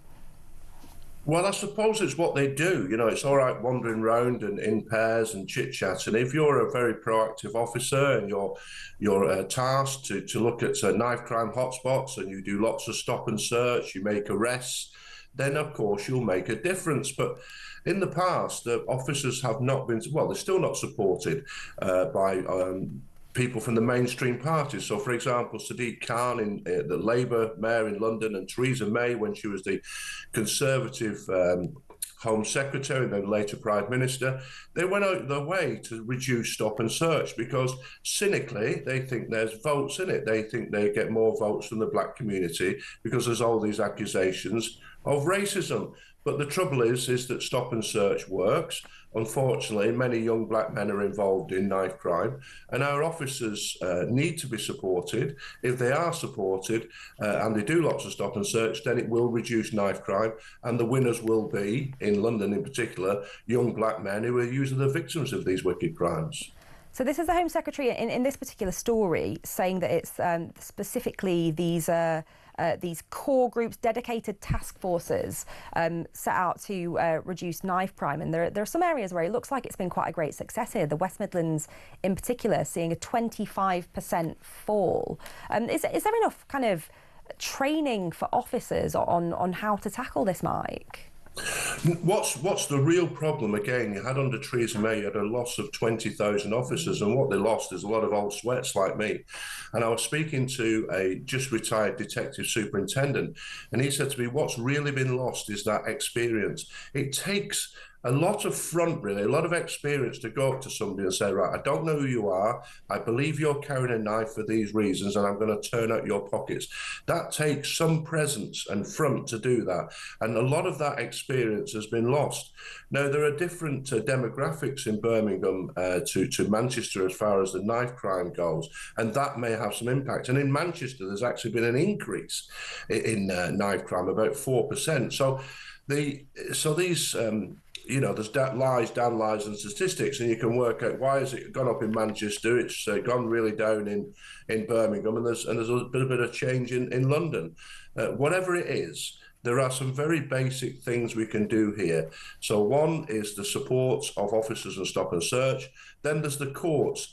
Only about 30% of people caught with a knife go to jail. Mm-hmm. And even if you get caught again with a knife, it's about 40% of those go to jail. So what criminals know is if they carry knives around, they're unlikely to get found. And even if they do get found, they're not going to go to prison. So these are simple things that the senior police officers and politicians could change. Because what you get is a lot of hot air. So, for example, in Parliament, they've banned these samurai swords and zombie knives and all this sort of stuff. And there's much talk about legislation to stop people getting knives online. It's nonsense, because in the sense that about 10 people have been killed with a samurai sword or a zombie knife. Most people are killed with a kitchen knife. And you can stop all the sales online if you want. There are tens of millions of kitchen knives in drawers all across this country. You just simply cannot control knife crime by silly laws and gesture politics. There's got to be a more proactive approach, which involves supporting officers and the courts being more ruthless about the sentencing. Do you think that the sentencing point that you raised there, Mike, means that there isn't a proper deterrent to people for carrying knives? Of course, there's no deterrent at all. As I say, you have very little chance of getting caught with it. And even if you're caught with it, you know you're going to get a meagre sentence. I mean, there's some classic footage that the viewers and listeners may have seen of a guy in Croydon. He pulls out a zombie knife and he's stabbing at a car in Croydon and trying to get hold of the occupant. And his initial sentence was like a suspended one. It's quite incredible. In the middle of the street, you know, striking a knife at the car and trying to get the occupant. Eventually, he was sent to prison because they appealed, the CPS appealed. But the fact that that man who pulled that knife out on a public street received a suspended sentence just sums it up to me. And how much of that do you think is down to there not being enough prison places, so there's kind of more reluctance to send people to prison? Well, that's a complete. There's a complete failure of all governments there. You know, you would think when I think the government started getting concerned, that the Tory government started getting concerned when it was 99% full. You'd think there would be some sort of alarm. There's 90% full, but they didn't seem to notice until every prison place was full. So there's a real failing there. But I just think with Labour politicians in particular, there's a real reticence to send anyone to prison. I think they see criminals as victims of society. So I think you could have all the prison places you want, but the Liberal left, and that includes the judges, the establishment, they really don't want to send people to prison. They've almost got their arm up their back. You've got people wandering around the streets, these what they call hyper-prolific criminals, who've got 50 and 100 convictions. Now, imagine, if you've got 50 and 100 convictions, how many crimes have you really committed? I would suggest it's in the thousands. And yet they're still wandering the streets. So how is that? And what happens is, that the trouble is, of course, and I say this all the time, that the judges and politicians who make these decisions, they don't live where those people live. So those poor working class communities where you live on a council estate, these bullies and thugs are returned to you by left-leaning judges who think that they're doing them a favour. And what they're doing is causing misery for people who try to work hard, try to live a decent life, and then have to live amongst them. What they should do, if these judges want to free knife-wielding thugs, is they say, well, what we're going to do is going to buy a house next to the judge and your family, and we're going to put them there. And they soon change their minds then. No, I suspect you're absolutely right. Let's talk about this second story that I think will cause quite a lot of anger and worry, which is when you look at the numbers of people in prison for violence and sex offences. It's a huge number of foreign offenders at the moment, up 9.9% in 12 months, I think, in prison now. 1,731 foreign nationals who are in prison for sex offences. Well, the first thing I'd like to say is I'm surprised we're allowed to know this. You know, we've got these things, these are stats I've been saying for years, and for years, people like me have been accused of racism for highlighting this thing. And what we've been doing, we're importing violence against women and girls. There's already too many sexual offences and violent offences against women and girls, and this is what we're getting now. I've got 3 daughters. I really don't want to see this. And what we see from the Keir Starmer, we've now got this National Security and Online Info Team, I'm just reading the name, which I would call the nosy department. This is the department that spies on our tweets and social media posts. And so they'll be checking up on who's talking about this. And I think it's an absolute scandal. And we can't expect anything else. What do politicians expect?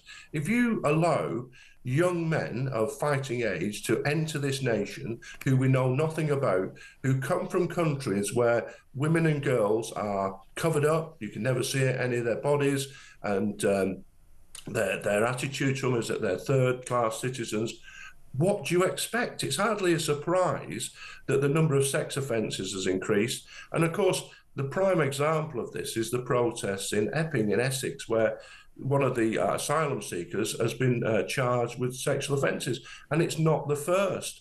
And this, I think, there's been an almighty cover-up about this, and this is the same throughout the Western world. 10 years ago, I was sent to Cologne to assist the German police, who had a lot of mass sex attacks on New Year's Eve, and the authorities had tried to cover that up for 3 days before all the women produced mobile phone footage. So it's been a scandal. What's good news is that stations like Talk are talking about this, discussing this. It's out in the open, and we've now got some stats, so let's hope something's done about it. Mm-hmm. I think there'll be a lot of people, as well as the wider issues you've raised there, Mike, wondering why the UK taxpayer is paying for these prison places. Shouldn't these foreign sex offenders be deported? Yes, they should be deported, and there's an argument, should they be deported straight away, where, they might not receive any sentence in the country we send them back to, but in a sense we're rid of them, or do we make them serve their sentence and then send them back? But the trouble is the whole dice is loaded against the community, and the dice is loaded towards human rights lawyers and everything.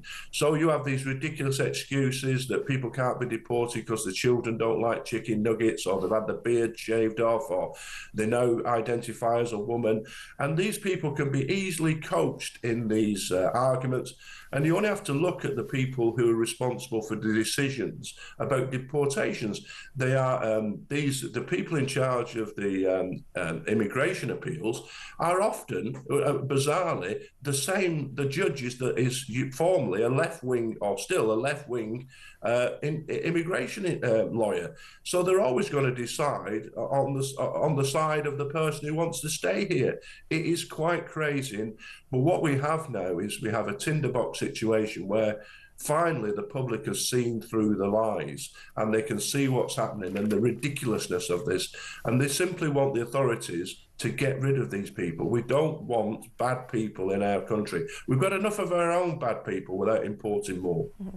Well, let's talk about another one of these really bad people. This is Haroon Aswat, who, as a jihadist, he was sent over to the US, served a sentence out there for admitting he tried to organise a terrorist training camp in Oregon. But he admitted while he was in the USA that he was one of the masterminds behind the terrible 7/7 bombings. And the news came in this week that he could soon be released from a secure hospital unit in the UK without a full risk assessment because he's been undergoing mental health treatment. I mean, most people watching and listening to this will think this is absolutely diabolical. It is diabolical. And you only have to look at the judge, Sir Robert J. He's a fan of opera and Wagner. Of course he is.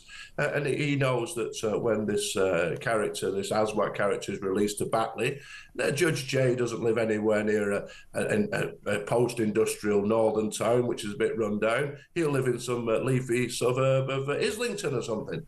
And this is the issue all the time, that they free these people because they're obsessed. We see the Prime Minister obsessed with international laws. These judges are obsessed with a legal process rather than looking at what is best for this country. Should this wicked man who's planned 7/7, 9/11, all sorts of terrorist attacks, why should he ever be released? Now, the argument, the question for me is, if he can no longer be detained under the Mental Health Act, well, that means he's sane. Mm-hmm. So surely then we can try him, because there's all sorts of evidence he was involved in these cases, including phone calls and whatever else. So I would suggest, if I was the counter-terrorism commander, I would be have my officers waiting at the gates of the Bethlehem Hospital in South East London, and the moment he comes out, right, you're under arrest. Take him into custody and let's interview him and charge him and put him before the courts. And now he's had his nice time in the hospital, he can go to Belmarsh or some other Category A prison and serve the rest of his life there, where we are safe from his wickedness. But I hate to ask this question because I think I know what the answer will be. How likely is that as an outcome, Mike? I'm sorry to say that I'm not a counter-terrorist commander, am I? And that person will be under pressure from politicians and the like. And it's a sad thing that we are really at threat. You know, when we release people like burglars and robbers and thieves, you're in the hope that they won't do these things again. And if they do these things again, it's bad and it impacts on their life, but it's not utterly life-changing. My view with child molesters and terrorists is that they should never be released, because when these people offend again, the risk, if they do offend again, they ruin lives, they murder people or they ruin lives, and therefore they should never, ever be released. And this is what we should have. But what we have is a country which sees legalistic things far more important than the safety of the people. And I just fear that how many of these people exist in our country? How many people are on the MI5 watch list who are like him, who are determined to destroy our nation, the way we are and the way we live? And this is just one more of those individuals. And like the IRA said, we have to be successful. The good is the counter-terrorism, the police, we have to be successful every time. They only have to be successful once. Quite right, Mike. Well, I've got one more story I want to talk to you about here, which is apparently prison officers are going to start using artificial intelligence to help them predict and prevent violence by offenders. This was a story in The Telegraph today in an action plan by ministers. How is AI going to help predict violence in prisons? Is this just, you know, some ridiculous plan coming out of government that's never actually going to be effective? Well, I'm amazed, really, in the sense that you're a good prison officer. This is a problem, I suppose. Again, like the police, you've got a lack of experience. You know, many of the viewers and listeners will watch Porridge and old episodes like that, and people like Mr. Mackay and Mr. Barraclough, and between the two of them, they knew who the villains were, they knew who the bad people were. But what you've got is a lot of inexperienced 20-odd-year-old prison officers, I suppose, these days. Now, when somebody like Axel Ruder Cabana goes in prison, can we really be surprised that he's violent towards prison officers? I don't know how far this will take us. I mean, if you could feed into the computer, I suppose, lots of different names, and it came up with the fact that these people had some kind of association on the outside and they did wicked things together, then it might make a sensible thing that they were kept separate. But I have to say that just looking at somebody's criminal record and the intelligence that the police have on them will indicate that they're a very violent individual. Mm-hmm. And I'm not sure how far this will take us. And again, it's just like I spoke about before about the legislation about samurai swords and the like. Often you get these headlines, these hot air where politicians try and confuse us and give us a lot of old rubbish so we all stop listening and go away. And really what we need is highly experienced prison officers who, especially, and in prison, in male prisons we need men, and in female prisons we need women who are properly trained. That's the way to get a grip of violent offenders, not fancy technology, just simple common sense. And that's what's lacking too often throughout the government. Well, Mike for Home Secretary, I think is my stance here. Mike, thank you so much for your brilliant insights there into all our stories today around crime policing and prisons. And don't forget to send us your views and your thoughts here on Talk on 0344 499 1000. Give us a call. Get in touch by texting us on 87222, starting your message with the word talk, and get in touch with us on X, formerly Twitter, at talkTV. We'll be back after the break to talk about the online safety bill. Is it a threat to free speech? Let us know your thoughts.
across the UK.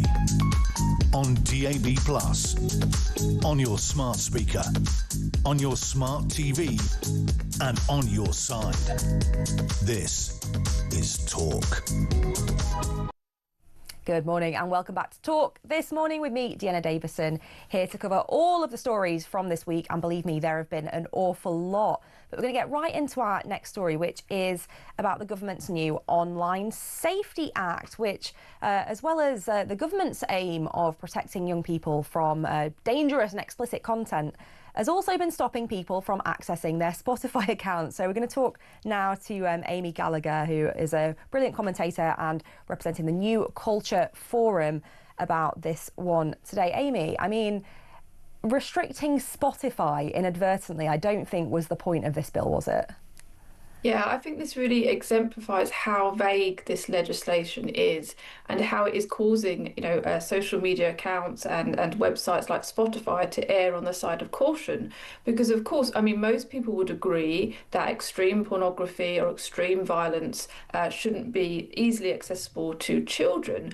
But when you have legislation that essentially says, anything that could be harmful to children or anything that could cause psychological harm or even things about suicide or mental health that could cause distress in a child should be censored, then it's very difficult for these companies to know where the line is. And of course, they don't want to face a £80 million fine, which is the extent to what they could face if they get this wrong. So it's in their interest to just slap this age verification across everything so that they don't face these fines. And people's Spotify accounts, as you say, where people are probably just listening to music or podcasts. But of course, some pop music, for example, has adult content. It might refer to sex or violence in the songs in a very mild way. And yet they're going to put a age verification on that just to be cautious. So what's happened is, legitimate concerns, I would say, about what children access is now being used to censor all sorts of things. And what could happen is these social media companies, I mean, they may well just decide that it's just too difficult to comply with this act, and they might withdraw from the UK altogether. So we could have a situation where big websites, even like Wikipedia or Spotify, that we cannot access them unless we have a VPN or some way around it at all, which is obviously terrifying. It's like something out of North Korea. Well, can we talk to our listeners and viewers about what it actually means? So if I were to go and try and get on my Spotify today, what would I be facing and how would I have to verify my age? Yeah, so you would have to verify your age with a passport or some kind of ID that would show usually your face. A lot of people are already kind of on a system where they can do that. But it wouldn't just be putting your name or your date of birth. It would have to have an actual ID to be able to access that.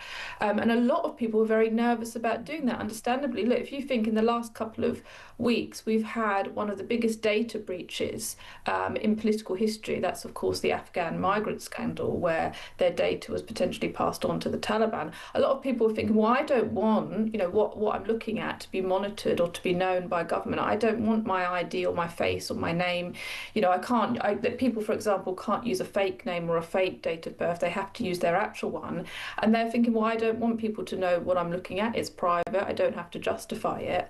So it's making a lot of people very, very nervous about doing that, understandably. So people are now faced with this dilemma as, do I want the government being able to snoop in terms of what I'm looking at and to have my name and my face and my ID associated with that? So it's very scary for a lot of people in that instance. And also, can we talk about how easy it is to get a VPN and effectively completely get around these restrictions anyway? Yeah, so I mean, in the last week, or since this act came into pass, I think 4 out of 5 apps that have been downloaded have been VPNs, because everybody wants to get a VPN now so that they can go online without people knowing what they're looking at. Of course, VPN, of course, you have to be quite tech savvy in order to do that. There might be some older people, or just generally just people that don't know about VPNs. Not everybody knows what they are and that you can access them. And of course, most of them, you have to pay for them, and some people might not want to pay for them. So it does mean there might be a section of society that is kind of left out going forward, that they can't access these VPNs or get hold of them, or they don't want to pay for them, so they can't access stuff that the people that have got the VPNs can access. And as you say, it's probably, ironically, younger people, teenagers, children who do know about tech probably more than a lot of older people who may well be able to access them VPNs more than older people. So the whole idea of protecting children then gets turned on its head, because it's the children that can find ways around this Safety Act and then access things online that they shouldn't be accessing anyway. So that's a real concern. I mean, I'm sure it will stop some children from being able to access things online, but going forward it's very easy for information to spread in terms of how you can find a way around this and then access that harmful content that people were wanting to protect children from in the first place. So it does feel like this really hasn't been thought through in terms of what its aims were and how people can find a way around it, and the concerns I've already said about censorship. The thing that I don't kind of fully understand about this, though, is where is the role of the parents in this? Because a lot of the internet providers and device makers, on iPhones, whatever it might be, there are tools that can be put in place to restrict particular content to under 18s anyway. We know that we can do it for screen time, but certain sites can be blocked. You can actually block certain sites directly from your router effectively. Do you think there's a problem where not enough parents know about those tools that are available to them? Yeah, I really think all of those things that you've just said should have been given a lot of consideration by the government before this Online Safety Act was brought in. There could have been a massive promotional campaign done by the government to encourage parents to put safety measures on their children's smartphones.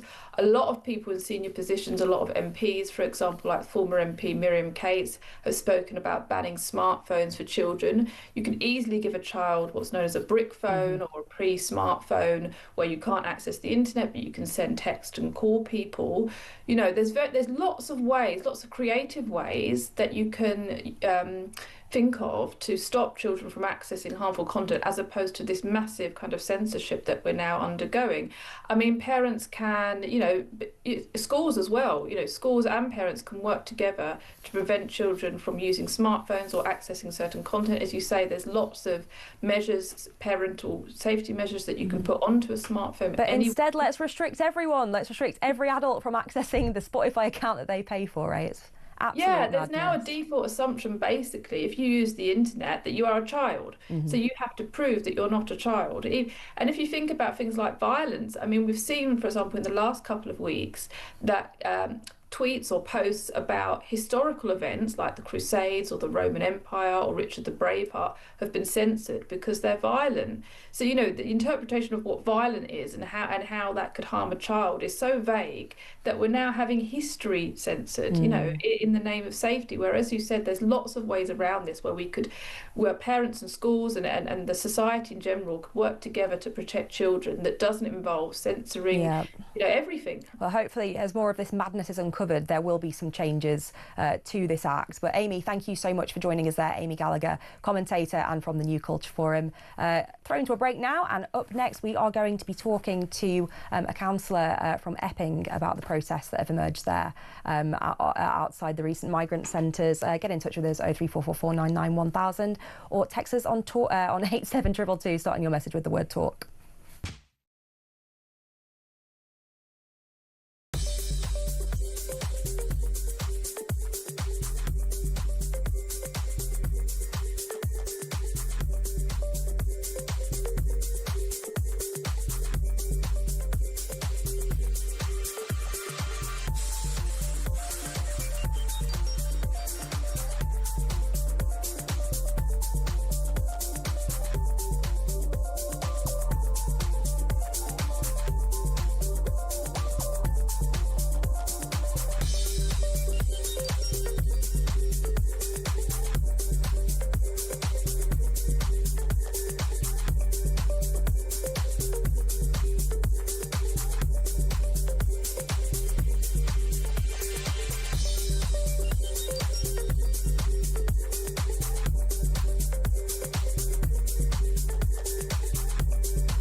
the UK. On DAB+, on your smart speaker, on your smart TV, and on your side. This is Talk. Good morning and welcome back to Talk. I'm Dehenna Davison. We've been covering a whole raft of stories today, but let's talk now to a Conservative councillor for Epping Forest, Holly Whitbread, about the protests that have been erupting there outside the hotel, the Bell Hotel. Hi Holly, thank you for joining us this morning. Just talk to us a little bit about the background and why these protests started. So the protests were off the back of a sexual assault in Epping from one of the residents of the Bell Hotel. So the Bell Hotel was used for asylum processing during the pandemic. Then it was closed by the last government after a lot of lobbying from the local council and local MP, and then reopened, unfortunately, earlier this year by the Labour government.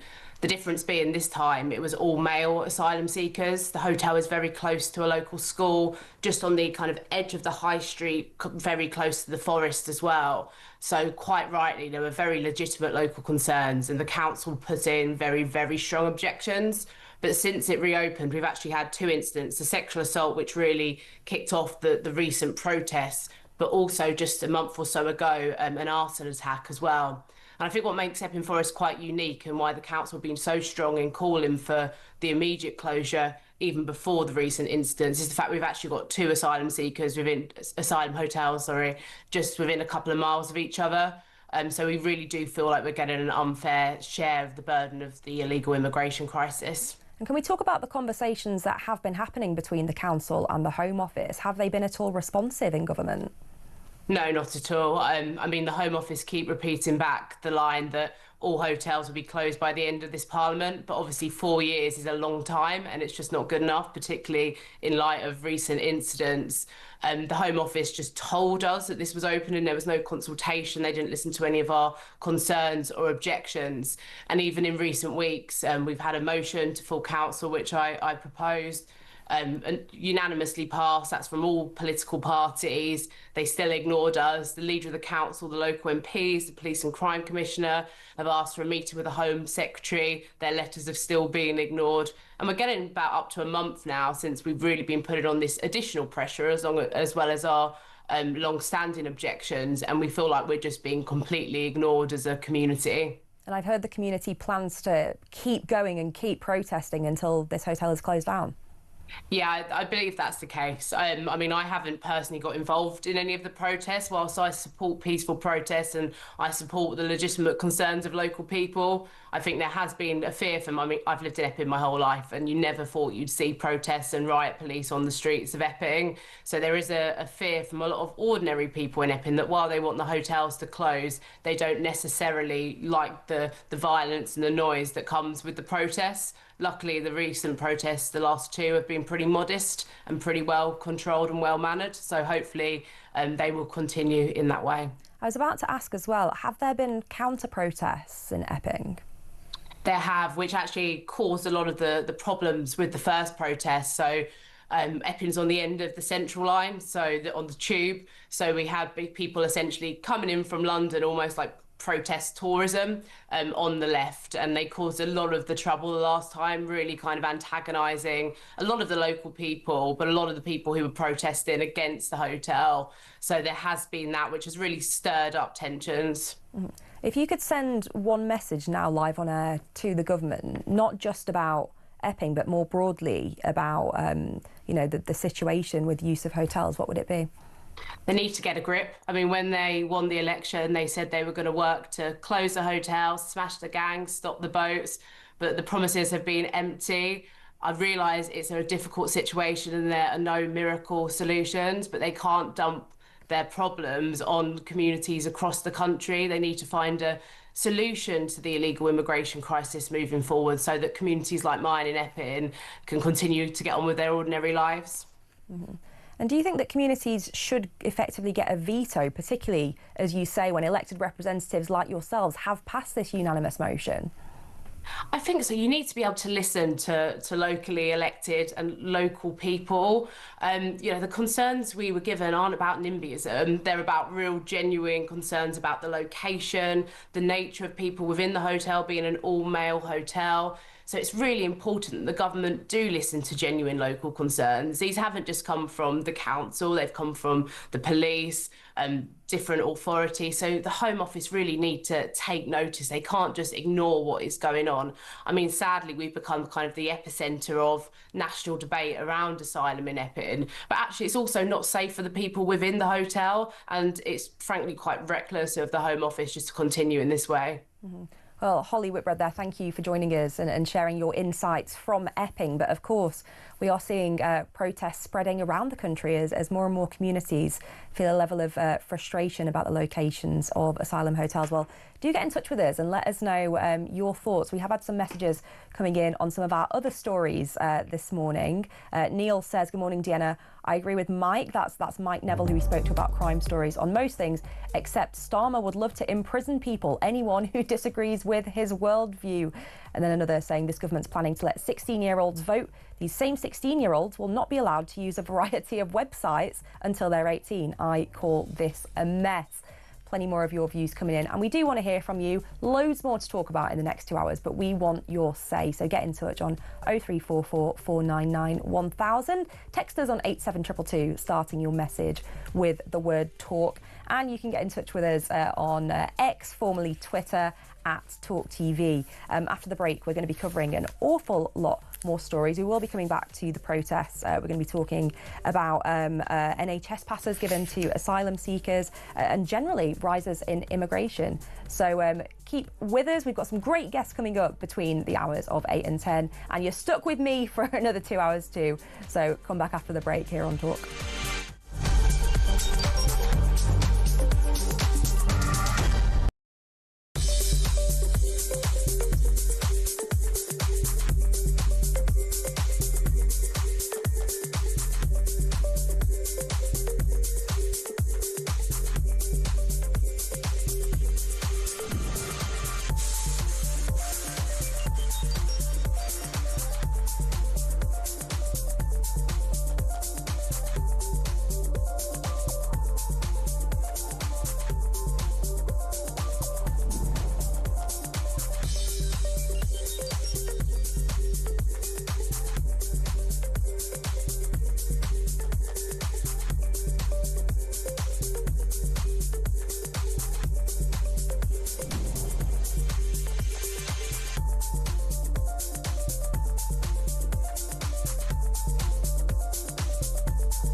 across the UK, on DAB+, on your smart speaker, on your smart TV, and on your side.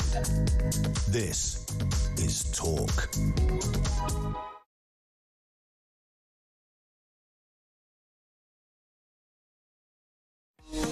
Good morning and welcome back to Talk. It is just after 8 o'clock. I'm Dehenna Davison. I'm here with you for the next 2 hours to talk about some of the big stories of the day. Across this hour, we do want to hear from you, though. Get in touch with us. Have your say on 0344 499 1000, or you can text us on 87222, starting your message with the word Talk, or get in touch on X, formerly Twitter, at talkTV. Even send us a voice note. So if you're a bit too scared to talk to me, because I'm, of course, a very scary lady, you can send us a voice note and we can play out your views on air. Across the next hour or so, we're going to be talking about immigration numbers. We're going to be talking about JD Vance's latest intervention, talking about Europe. We're going to be talking also about council tax. Is it delivering enough for local people? All that and more with me, Dehenna Davison, here on Talk in the next couple of hours. But first up today, I am delighted to be joined by two brilliant commentators to have their say on some of these stories of the day. We have Mike Indian, political commentator, and Maxwell Harrison, recently elected Reform Councillor for Sheppey-on-Kent County Council. Morning. Morning. Well, thank you for coming into the studio today. Let's talk about this immigration story, shall we? Because we have the latest numbers. The numbers are high. Small boat crossings, huge. And the broad story is that immigration is fueling our record population growth. So, Maxwell, I'll come to you first. What do you make of this? Well, I think it shows a growing trend that up and down the country, people's feeling that immigration is too high is actually confirmed and correct. You know, we've been promised since 2010 tens of thousands of people as a limit for net migration. And I think there is a growing sentiment up and down the country that this is out of control. Not only legal immigration, which is now over 25,000 since January this year, but also legal migration. You know, of the 700,000 increase, 98% of it is being associated with immigration. So it is a massive problem. There is a reason why there is a strain on our services, why our NHS is full, why trying to get school placement is harder, and it is because of mass uncontrolled immigration, whether illegal or legal. And I can understand the sentiment of people up and down the country who are worried about these changes. Mike? The headline figures are very scary. I mean, what it does show, though, particularly the fall from 800,000 to 400,000, is the government can easily control legal routes of migration, and full credit to the Sunderland government for those changes they've implemented. For certain sectors like health and social care, it has proven to be difficult, but it's not so much, I think, part of the numbers. I think it's actually a part of what people find believable. And you see these increasing narratives, particularly online, around Britain being invaded, and these numbers that come from reputable sources like the ONS are nuggets that can then be fed into that narrative and make the stories even more plausible to people, and make that narrative about British identity being under attack seem all the more feasible. In a sense, it doesn't even matter what the numbers are anymore. We are still bound by David Cameron's, quite frankly, ridiculous promise to reduce net migration to the tens of thousands. What I'd want to see is a greater focus on tackling illegal migration, and this is where things like the Prime Minister's deal with the French about the one-in, one-out policy, or the nightclub policy, as I like to call it as well, a few weeks ago, whether that's going to be effective or not, or if we have to look at other methods like the Conservative Party now offering a deportation bill after just a year out of office as well. It strikes you, why didn't they do that when they were in office as well? Things like one in, one out, though, I mean, doesn't that kind of defeat the point? If you're trying to tackle the numbers, one in, one out doesn't really seem to do that, does it? Exactly, and the whole point is not about deporting people when they get here, it's about deterring them from getting on the small boats in the first place. And 25,000, although it's a small part of the net migration figures in all, it's still a very frightening headline number, and that leads people to believe, and part of that's been helped by the good weather we've had so far this year as well, relatively calm conditions.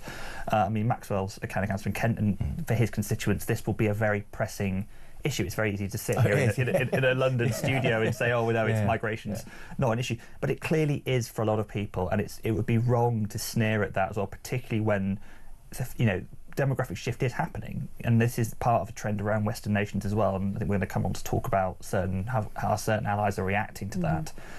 But I think, again, it's about how it feeds into certain narratives that can be used, particularly on the right, by Reform and those people that are sort of, further to the right than that, to win people over to their cause. Do you want to respond to that? Is this just a narrative, or is it more than that? I think everything in politics is a narrative, but I think, for example, when on Wednesday we had 898 men break into our country illegally, you know, my inbox goes up in smoke, you know, because residents are concerned, particularly in Kent, where we have this border crisis.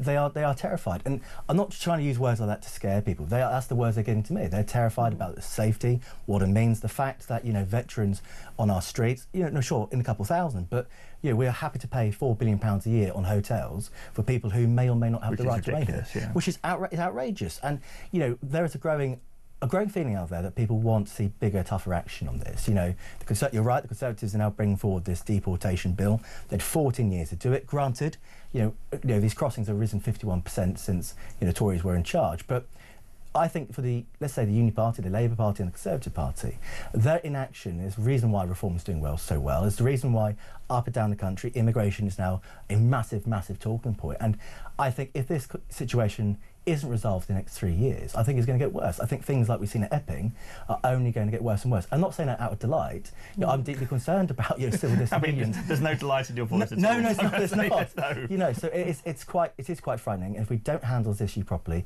something very ugly could actually happen. So what do you think the solutions are? Because various bits of legislation have been proposed, got through over the last years. Some have been promoted by the Tories, resisted by Labour and vice versa. But what are the very practical solutions that can be put in place to really tackle this? Because the fact of the matter is we do have many, many, many asylum seekers currently in hotels who need to be processed, and if they're found, you know, not to be granted asylum, it's difficult to get them deported. So, I mean, what can be put in place, Maxwell? You know, of course, I mean, there are two things, I think. First of all, by leaving the ECHR, you know, that will strip the ability for those who making these appeals to remain in the United Kingdom. And also, I think the fact that if you look at, you know, 75% of all asylum claims are now being accepted. I don't believe, personally, that three in four people are being persecuted by war or other discriminatory nature. I think our system is just so very easy. The idea of coming here, if we strip away the benefits of the things like the hotels, if we get rid of the idea that they can have free food and all these services, which actually many Britons can't actually have themselves right now, I think that's a greater deterrent. Yes, if there are people who genuinely are fleeing from war, we should play our part. We've always been an accepting nation. I think that's something that we should be very, very proud of. But we have really got to tackle this problem very head on, be quite strict. You know, if we have to put the Royal Navy in the Channel, we will have to do it and turn the boats around. It is inexcusable to allow however many people, whether 25,000 or 40,000 in the last year alone, in the last 12 months. You know, there's this idea that you can come to the United Kingdom willy-nilly, no action, you're not going to get deported straight away. I think that's wrong. If we have a very strict deterrent, actually saying, no, we're not going to allow this to happen, but if you do want to come here legally through our proper channels, then you're more than welcome to do so, and you're more than welcome to apply. But it is going to get worse and worse. And my fear under Labour, you know, he said he was going to smash the gangs, he's only smashing records. And I think that sentiment is growing up and down the country. Mike, ECHR, in or out?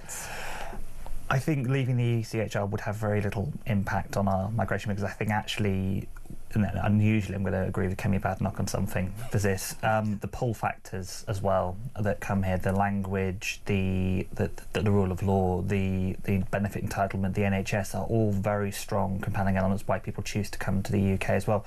We still receive comparatively fewer migrants compared to mainland Europe, but we have to look at a fact that people still want to risk their lives coming here, paying large amounts of money, largely young men as well, and they want to come here as economic migrants as well. They want to come here and work, largely, you know, in cash economy too, off the books. I've said this before many times here, I'll say it again. We don't just need to look at the asylum system, we need to be looking at our whole immigration system, top to bottom. And that means, I think, the Migration Advisory Committee playing a more strategic role in looking at which sectors we need people to come in, particularly, you know, skilled professions. I mean, for example, I used to do a lot of work in dentistry, as an example. Bringing people into that, you know, skilled professionals that want to come and work here, yes, but also looking at where people go too. A bit more demographic planning in areas, you know, not just concentrate them in the southeast of England too. And certainly we don't want to be subsidising hotels and creating the background for the ugly riots we saw a year ago. I mean, Maxwell said something horrible happened, you know, something could happen. I think it happened a year ago when we saw those riots after the Southport stabbings. That it would be a very sad state of affairs if that was to occur again. But that kind of tinderbox is still very much there in our society, I think, Dehenna. Yeah, no, I don't think anyone who's really listening to this at home will be disagreeing. Let's move on to this other story about J.D. Vance, the Vice President of the USA, who's having his say on Europe and what's happening here. He has said, and I quote, that Europe is engaging in civilizational suicide. What did you make of this story, Mike? Oh. No, that's fine. Either of you.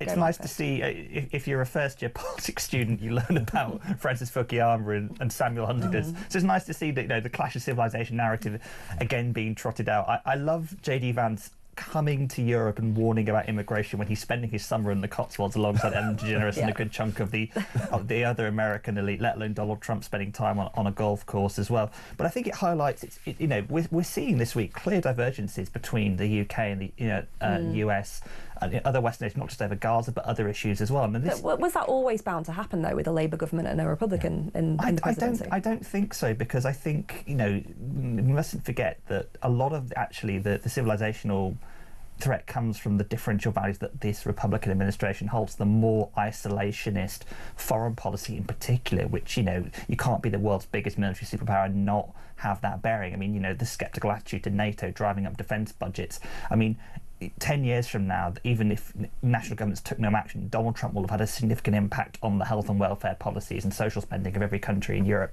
because of his increased push towards defence. I mean, Keir Starmer has become, probably the most hawkish Labour Prime Minister since Clement Attlee in that regard, excluding Tony Blair for the Liberal interventions. But, it's not hard to see a parallel between a Labour government in the early 1950s having to talk about rearmament now in an increasingly uncertain world. Is Keir Starmer having to talk about that 70, 80 plus years later?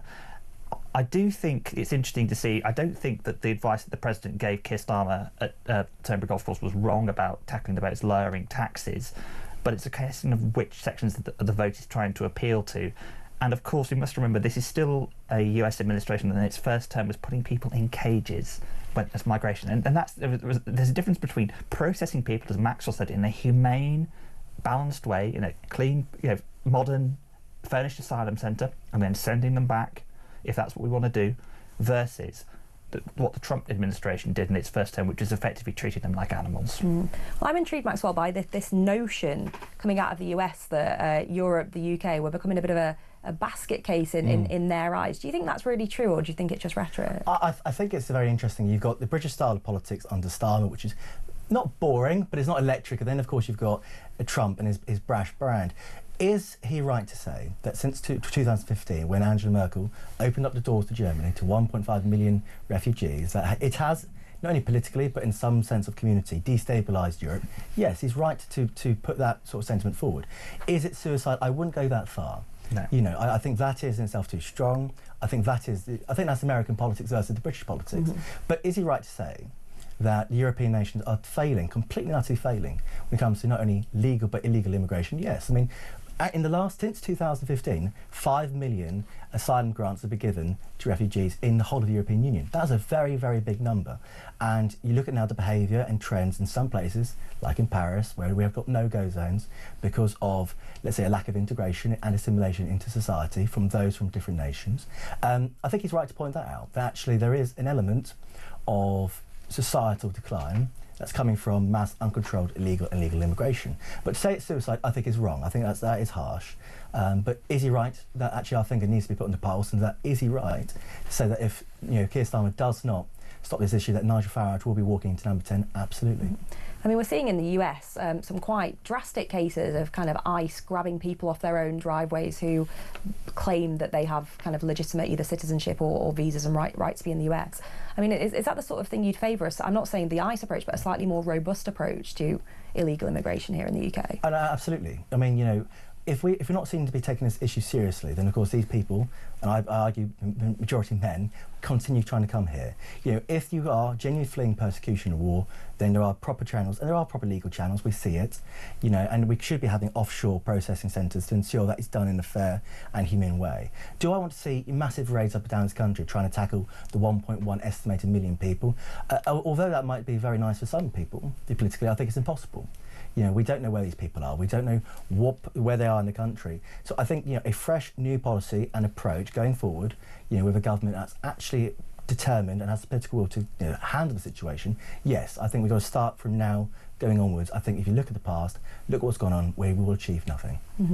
Well, a lot of food for thought there, and this comes off the back of JD Vance, Vice President, saying, and I quote, Europe is engaging in civilizational suicide with its approach to, I think in his view, sort of open borders in Europe. Well, send us your thoughts. What do you think? Do you agree with JD Vance? Do you think he's being typically sort of American and using slightly more, I'd say, inflamed rhetoric? Let us know. Get in touch with us on 03444991000 or text us on 87222 starting your message with the word talk. After the break, an in-betweeners intervention on council tax. Not what I expected to be saying this morning, but that's going to be coming to you in a few minutes, so stay with us.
across the UK, on DAB+, on your smart speaker, on your smart TV, and on your side. This is Talk. Good morning and welcome back to Talk with me, Dehenna Davison, here with you until 10 o'clock this morning. And I'm still joined in the studio by our fabulous guests, Mike Indian and Maxwell Harrison. I forgot your surname for a minute there, Max. That's fine. Forgive me. Max, a councillor for Reform, and Mike, a brilliant commentator, giving the slightly alternative viewpoint at times here. But we're going to be talking... That's one way to describe it, yes. I think that's fair, diplomatic, But council tax, we know how wound up we all get with seeing our council tax spent on what we probably consider the wrong things from time to time. And we're not the only ones, because James Buckley, who you may well know from the In-Betweeners, has had his say. Let's have a look. We put our garden waste out for the council to take away a couple of weeks ago there. They didn't take it away, and there was a sticker on it saying, oh, by the way, you need to go to this website now and pay for us, we're now charging for you to take away garden waste. And I'm like, what do you mean you're now charging? Oh, we're now charging as if before we did it for free and we know, no, we were always paying for it. It's called council tax.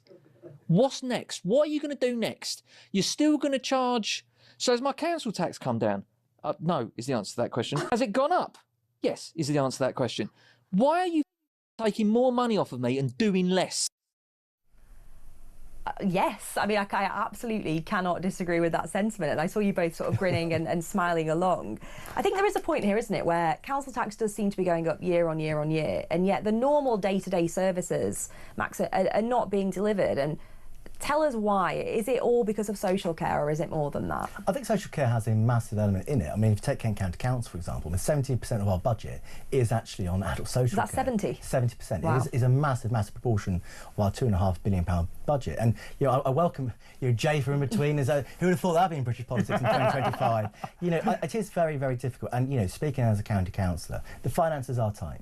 You know, I mean, if you look at Chelmsford City Council, they've already raised their council tax 2.9% already, and it looks like it will be going up even further next year. And, you know, Kent County Council, you know, when we inherited the mess back in May, you know, it was £740 million in debt. You know, we have to make savings, or cuts, my apologies, of 88 million just to stay afloat. I mean, these situations are very tough at local level, and actually, you know, I think the sentiment and the reason why Reform in particular did so well in May, winning 677 councillors, is because people feel like they're getting less value for money. How we go about and deliver that is very tough, and that's why, you know, we're seeing in these councils run by Reform, Doge coming in, trying its best to try and find savings where it can. You know, these are bureaucratic machines. They are a nightmare. The paperwork, the red tape, it is unbelievable. But, you know, Rome wasn't built in a day. And it will take time, I think, not only for our councils, but councils up and down the country, to have some sort of financial stability and sensibility. It will be tough. And I think lots of councils will be looking at raising their tax next year. I think it will worsen, weaken people's lives. But unfortunately and frankly, this is a situation that many councils are in. And are you worried that your own residents are going to be, you know, I was about to say complaining, I don't mean that in a negative sense, but are going to be raising their own concerns about services, about things like garden waste collections, bin collections, potholes, streetlights, all the real bread and butter stuff? I mean, if you're having to find savings, surely they're going to feel the brunt of that. No, they are. And, you know, that's why you have to, I believe the Reform came in on the 1st of May in these 10 councils to try and do things differently. I mean, Kent County Council, because we've made savings of up to £39 million in scrapping net zero related schemes, we've been able to introduce a big increase in our potholes. So we've now got £67 million initiative that we announced this week, which is a massive increase from last. So our attempts, and what we tried at Kent County Council, is to put the money in different places. That money, it is very limited. I mean, we're moving literally coins around, but I think it's about priorities. You know, I think, you know, we will see services up and down the country struggle, not only Kent County Council, but across the country, because these councils are bankrupt. And that's why they're trying to push things like LGR and devolution. Not that I think those things will work. I think it's just a case of kicking the can down the road. But it will be tough, and residents are concerned. They don't want to see tax increases come next year, and we're doing our damn best to make sure that doesn't happen.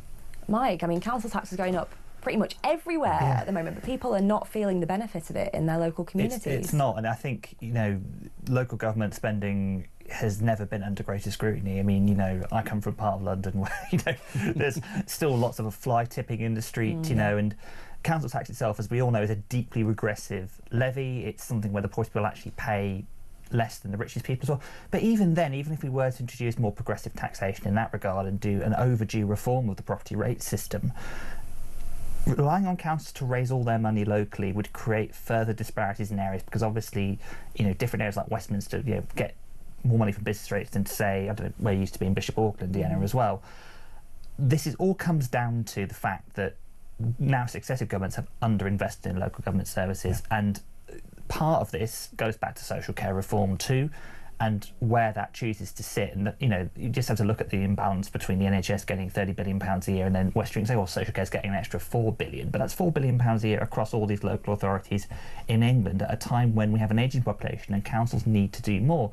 And I think the best example of how local government has failed has been Birmingham City Council here, when they're not even able to collect the bins in some of the poorest areas of Birmingham at this particular time. And this is the largest local authority in Europe, and yes, devolution I think matters. I think people should have control over more stuff that's relevant to them, and I think all politics is ultimately local. We care about proximity, we care about the issues that happen on our high streets, in our communities, whether our bins are collected, not whether or not someone's debating a motion on Palestine or, you know. But with respect to reform, they can scrap all the DEI initiatives or net zero stuff that they like until central government is prepared to fund councils properly, make up for the 15 years of poor spending settlements they have had.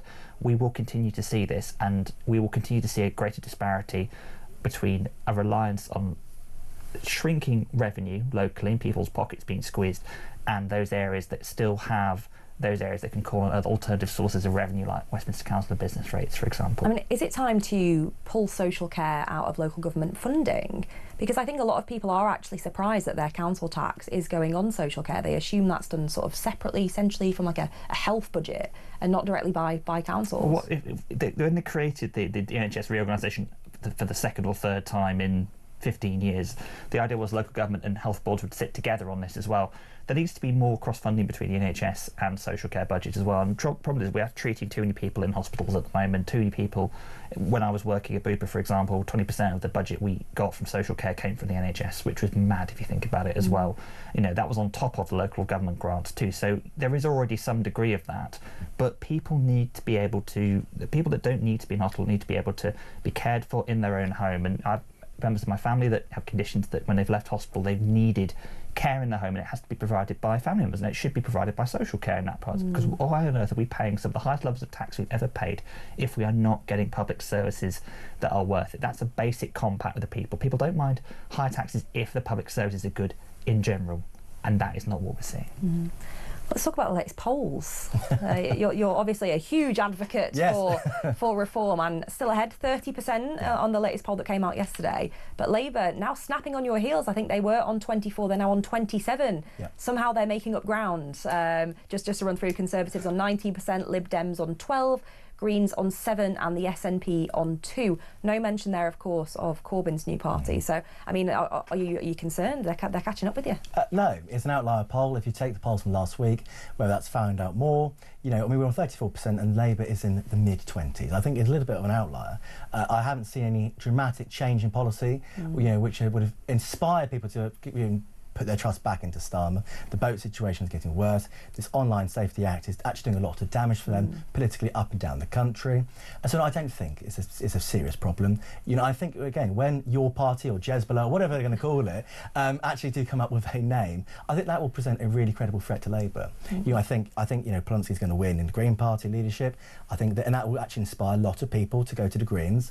I think then when Jeremy Corbyn and Zara Sultana launch their thing properly, I think we're going to see maybe the Labour vote lose probably 8 to 10%.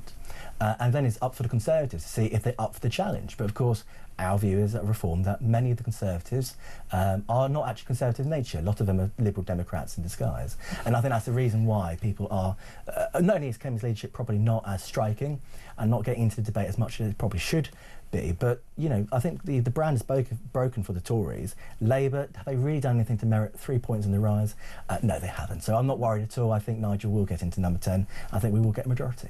Let's talk about this new left-wing party, your party as it is currently dubbed. I think not my party. No, not yours. Your party, everyone's party, it belongs to all of us. I think the plan is to have some sort of weird vote of all its members to decide what to actually call it, which is, you know. If it's not called Party but Party Face, I think we've missed an absolute. You know, as a nation, we've just missed out there as well. The reopened nominations, the none of the above party, which is the people want most people. Well, let's talk about it genuinely, though. I mean, you know, we can make all the jokes, but is this a genuine threat to Labour? Will it attract a lot of Labour's kind of membership, activist base, and even some more of its MPs? I think the threat to Labour on the left has been present for a while now. I mean, we saw it last year with the pro-Gaza independents leeching off votes. You know, Starmer's own majority fell, you know, to less than 10,000. You know, Labour lost 2 of the seats in Leicester, for example. Rishi Sunak actually gained a seat in Leicester East in that appalling election performance last year. So you've got the Greens, you've got the Lib Dems, you've got this other left-wing party too, you've got the SNP in Scotland.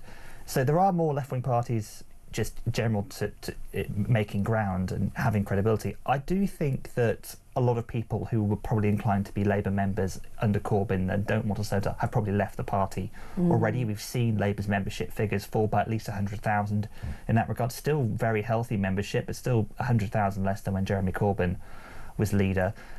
I think the landscape's very different now because this sort of duopoly between him and Zara Sultana, Corbyn is, a much older man now. I think he's past his kind of, prime.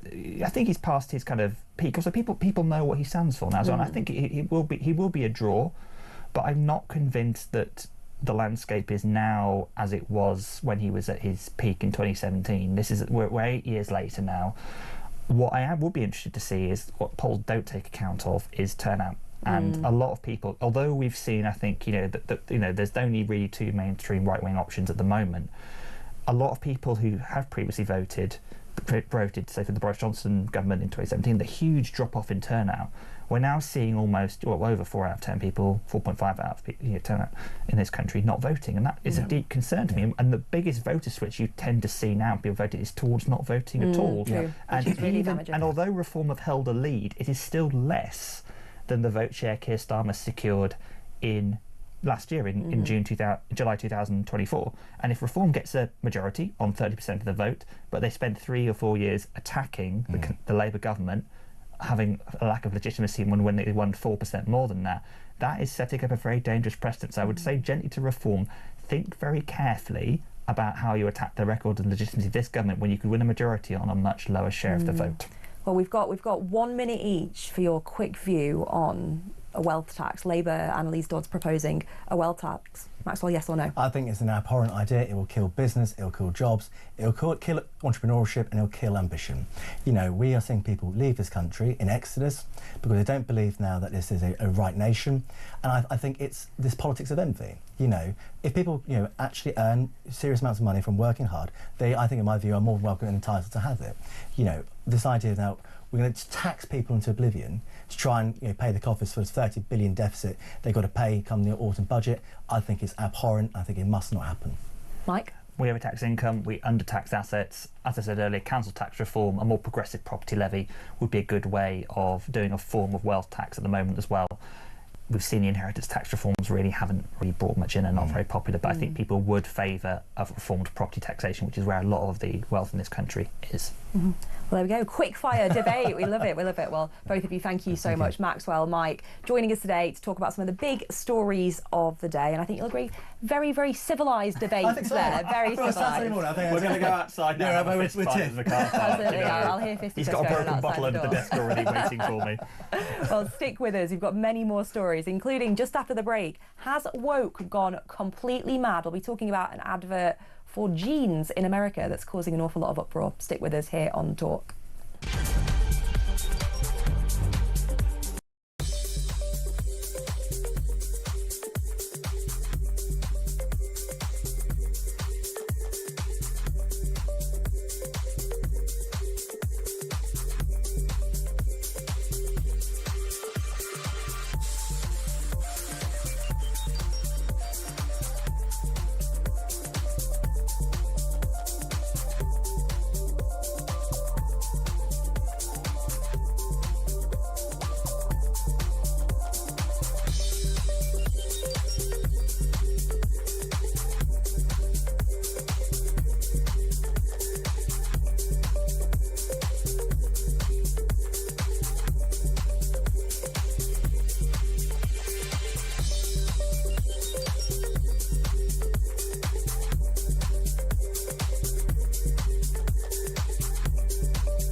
across the UK, on DAB+, on your smart speaker, on your smart TV, and on your side. This is Talk. Good morning and welcome back to Talk. I'm Dehenna Davison and I'm with you until 10 o'clock this morning to go through some of the news of this week. We want to hear from you. I've got some more messages to read out in a little while, but get in touch on 0344 499 1000. Text us on 87222, starting your message with the word Talk, or get in touch on X, formerly Twitter, at talkTV. But now we're going to talk about what I have found a genuinely baffling story. This is an advert from American Eagle for jeans starring the actress Sydney Sweeney, and it's caused, shall I say, criticism, partly for being overly sexualised, but partly because of a bit of wordplay that some people are saying means that it's an advert that's promoting fascism. Very, very bizarre. But let's speak to someone about this. Let's speak to Samara Gill, broadcaster and cultural commentator. Samara, I mean, firstly, what did you make of the adverts? I mean, this is the public outrage. The advert is so harmless when you take a look at it. It's basically, the tagline of it is Sydney Sweeney has great genes. It's this sort of play on words. And basically, because she's blonde hair with blue eyes, much like you, it's apparently promoting eugenics. The world has gone mad and I want to get off because it really isn't offensive. When I saw the public outrage, I saw The Atlantic writing articles saying it's promoting Nazi propaganda, the Daily Beast saying that, you know, it's white eugenics and promoting white fertility. I was thinking, oh God, what are we getting into? What is this ad? Is it going to be some sort of, you know, recruitment ad for the Third Reich? No, it's actually not. It's just this woman wearing a pair of jeans and then them saying Sydney Sweeney has great jeans. I think the left has absolutely lost it. I think you're right. I saw this advert and firstly I thought they're actually pretty nice jeans. And secondly, I wish I looked as good as her wearing those jeans, basically. Yes. Yeah, well, you're right. That's the thing. I think beautiful people, celebrities, they sell stuff. And the left is apparently up in arms about this. I mean, the thing is, you've seen that when companies do go woke, they actually go broke. We've seen just this week, the Jaguar CEO, he's had to step down for a very similar, well, not a similar debacle, basically the opposite debacle, where they turned a once aspirational British vehicle into essentially a pink tampon with wheels, and people didn't like it. Their sales dropped by 97% in 1 year, and now that CEO's had to resign. So we can see that we're almost going back to this more traditional kind of advertising model, and it's actually working. I think what people don't realize is that there's a very, very vocal minority out there of left-wingers that are crazy and will hop online and write these think pieces from their weird apartments in New York and LA. But the reality is the rest of America does not care about this, and they just think, as you said, Sydney Sweeney looks great in a pair of blue jeans, and they'll go out and buy them. Well, I think it's interesting. Just as Sydney Sweeney was actually announced as their collaborator, the stock of American Eagle went up, I think, more than 4%, and the shares were trading up nearly 2% the following day. There you go. And, you know, for every one person who will say they boycott, surely they're kind of shooting themselves in the foot because they are drawing more attention to this actually brilliant advertising campaign. Well, you're exactly right. American Eagle, they had terrible stock beforehand. Them bringing in Sydney Sweeney was a massive kind of, it was not a gamble because everything that woman puts her face on typically does sell in America. She is kind of like the blueprint of the American woman. Apparently that's a controversial statement to say, but it is true. And I think it's interesting to see how the sales have really been influenced in a positive way. And that this marketing tactic, I mean, we all remember what happened with Bud Light and when they put a transgender person as the face of their beer for a hot minute there, and the sales absolutely tanked.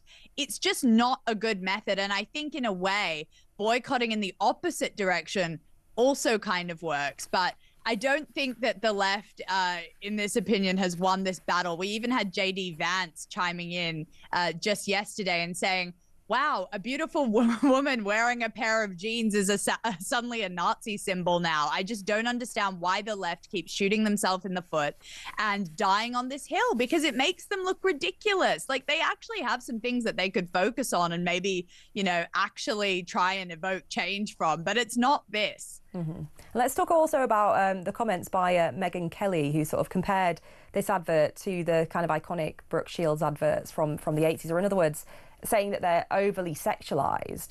I mean, there are some adverts that are pretty sexualized, but this was literally a woman wearing a pair of jeans. Yeah, I mean, I think I kind of... Sydney Sweeney does over-sexualize herself. That's why I'm not actually the biggest fan of the woman. But in my opinion, she can do what she wants. The thing about the Brooke Shields advert, though, is that Brooke Shields was something like 15 at the time when she filmed it. That was basically almost like had a pedophilia undertone, because she would say, "Oh, there's nothing between me and my Calvins," and this is a child talking. So I think it's completely different. I think Sydney should be able to do whatever she wants. She's above age. She's age appropriate. And I mean, I can see that tonally they were trying to emulate that ad, but I don't see any other issue with it, to be honest. I think the bigger issue is how apparently it's some sort of Nazi propaganda. That's really where the issue lies.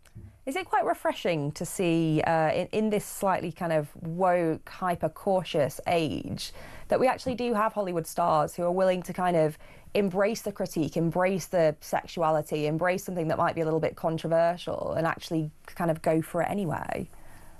Yeah, that's a really good question. I feel like for Sydney Sweeney, she really doesn't care. She has definitely got that more MAGA angle, and I think, you know, she's definitely got family members that support Trump, which apparently is like one of the most controversial things you can do as a Hollywood actor, is post, you know, a family member who supports Trump on your Instagram feed. It's hilarious. But I agree with you. I think it's pretty courageous that she kind of says stuff you.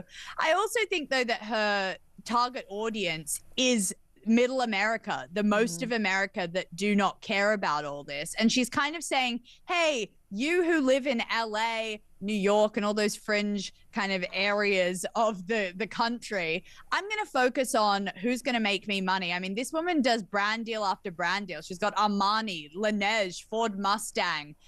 She does so many different brand deals because she's actually told the Hollywood Reporter that it takes a lot to fund a Hollywood lifestyle without streaming, without, you know, those credits that actors used to get. So I think she's just trying to get her bag, so to speak, make her money, and get out of there. I really think that's what Sydney's angling at.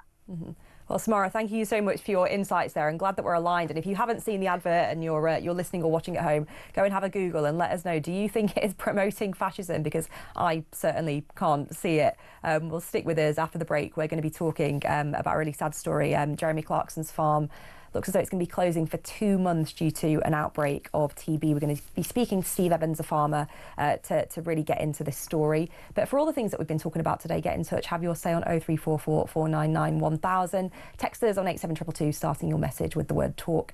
And get in touch on X, formerly Twitter, at talkTV, and we'll get to some of your messages just after the break.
He could have kicked him in the body, kicking somebody in the head.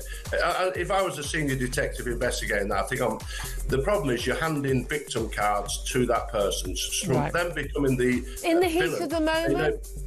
The heat of the moment, and we've all been. I've been there with a red mist. If you're involved in violence like that, where people suddenly attack you, 2 of the colleagues have been taken out, and you're suddenly on your own. The red mist descends, and you're sort of fighting for your life. So it is very hard to criticise when that has happened.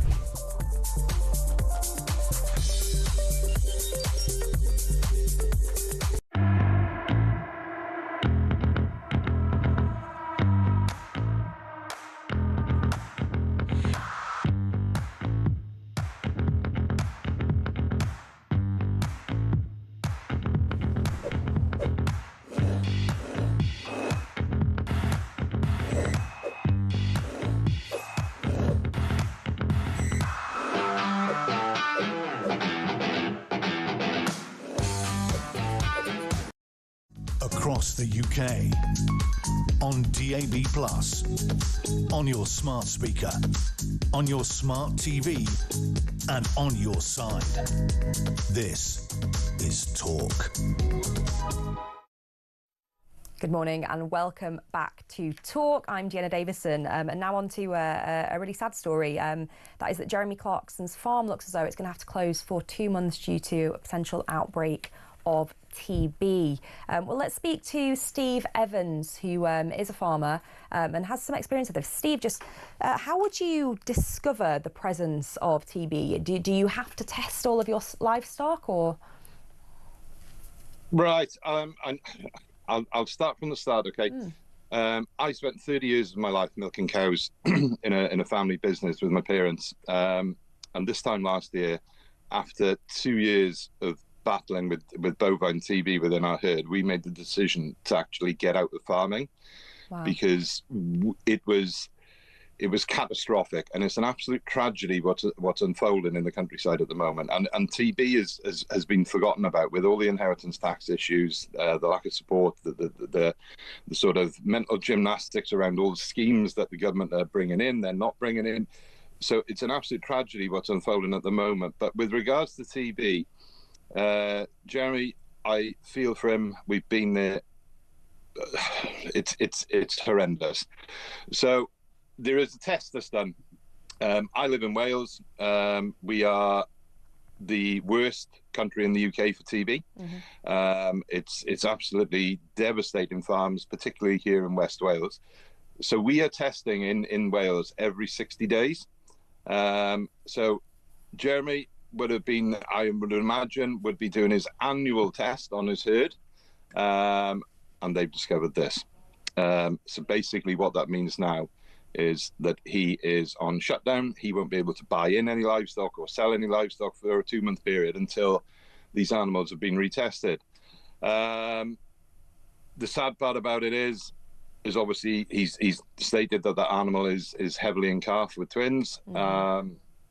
If the animal tests positive again on the next test, it'll be slaughtered. It's horrendous. It sucks the life out of you, is the only way I can describe it. Us as farmers, we have a job to do, in terms of producing food and keeping the nation fed. But ultimately, when you have a situation like this, you lose all control. All the control just goes away. You have no ability to control your own destiny, and hence why we got out of farming, because despite the farm being in the family for 100 odd years and this, that and the other, we had no control. And emotionally and financially, you are put through the ringer. And we were milking cows, so in terms of that, we can't move any livestock off. So when calves are born, they're kept on farm for a month and then they go off to market. None of that can take place. Mm-hmm. So you're locked up. It puts extra pressure on the family in terms of workload, on the staff you got working with you. It puts pressure on financially because you have to keep all these extra livestock. It's a mental minefield. So I feel for him. Mm-hmm. But there are farms down here in West Wales that have been down with TB for, up to 16, 18 years. and with no end. Now, there is a huge amount of controversy around the subject, because obviously in England there have been cull areas where wildlife have been culled, and there's been peer review evidence to support the culls, because there has been a 50+% drop in TB incidents in the wildlife cull areas. In Wales, we haven't had that, and we've had sort of quarter of a century, 25+ years of mismanagement around the disease through Welsh government. So, there is no light at the end of the tunnel, unfortunately. So no, I feel for Jeremy. TB has kind of gone on the back burner with all the other issues within agriculture.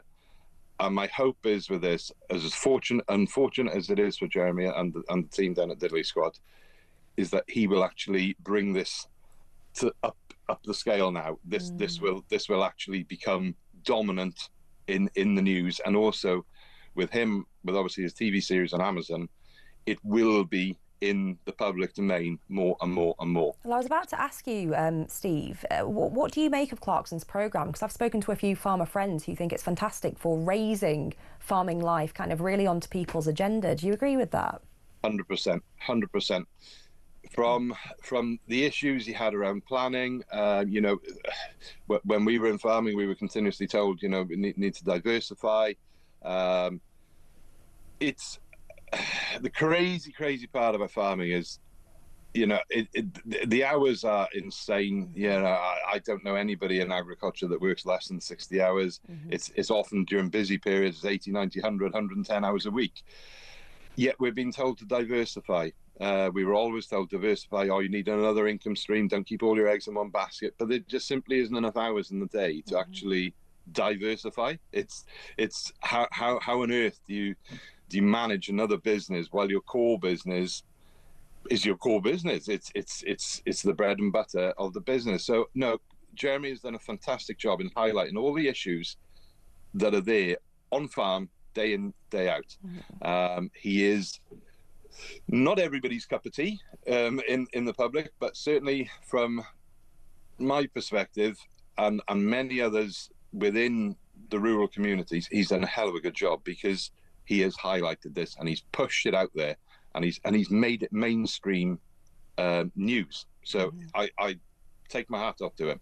Well, Steve, thank you so much for sharing your insights with us. So that's Steve Evans, sharing the story of how his family regrettably left farming. And certainly I agree with him that hopefully Jeremy Clarkson's influence will help get bovine tuberculosis on the agenda and hopefully come up with some better solutions for our farming communities. Now, loads of you have been getting in touch. I've got a couple of messages to read out here. We have Stephen Beckenham who says, "Morning, Dehenna. I think JD Vance is spot on." This was JD Vance talking about Europe and immigration. He speaks the words of everybody I know. The UK and Europe in general has become the dumping ground of the third world. Then we have Jules in London who says, "Good morning, Dehenna. To not expect unrest across the country when migrants are dumped in areas without consultation is incredibly naive. Have a good day." And then we had a story on council tax. This is from, and I quote, Mrs. Angry, who says, "Hi, Dehenna. My council tax is £4,000 per year, and I've been paying for garden waste for for 10 years. Lots of people frustrated there around the story we spoke on around council tax earlier. But we've got a caller. We have Harry in Portsmouth. Hi, Harry. How are you? Oh, fine, thank you, Dehenna. I always remember when you explained how your name was a made-up name. Completely made up. I blame my mum. Yeah. The subject of popular names, and I remember you saying it was a fluke. Yes, absolutely. Well, what have you got to say for us today, Harry? Yeah, I mean, on that Vice President commenting, well, you can't criticise anybody, because basically all the Western countries have always interfered in other countries. So it's par for the course that each country should comment on what's going on in other countries.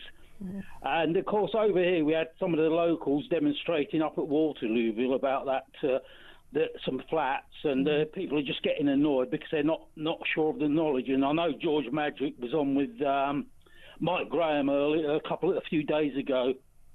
And I did discuss it with my cousin yesterday, because he showed me the still picture on his laptop computer. And it just annoys people that it's all mission creep, isn't it? It's like a tsunami's coming, like John Ketley in the '87 hurricane, which you're too young to remember, and he denied there was a hurricane coming, and a hurricane arrived.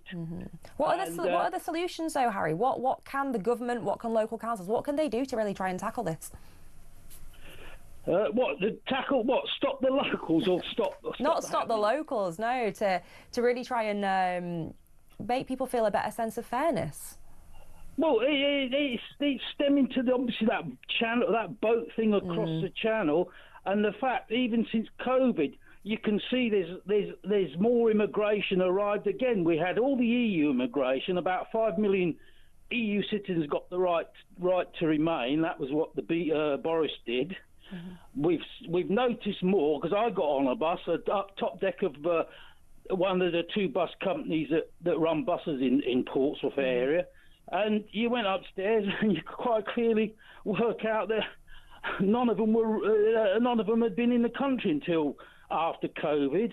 And you just think of the houses that people can't afford. I've got a niece hasn't been able to afford a house with her husband in 10 years, and they probably never will. So I mean, there has to be a solution. Is there a particular kind of party at the moment that you think is saying the right things and will do the right things? Well, we know Reform are talking in the right direction, as a lot of people. Whether they come up with actual policies, because of course, like the Liberal Democrats, their technique is just to say anything because they know they'll never get in power. So Reform will have to come up with something serious, and that it stems with the population of the world in the end. The population has gone up from 2 billion to 4 billion. It's not that long ago, it was 4 billion, and it's now, I think, heading to 6 billion.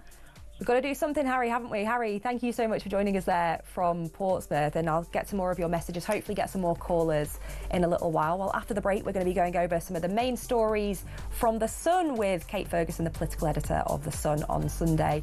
So stick with us, come back in a few minutes here on Talk with me, Dehenna Davison.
across the UK, on DAB+, on your smart speaker, on your smart TV, and on your side.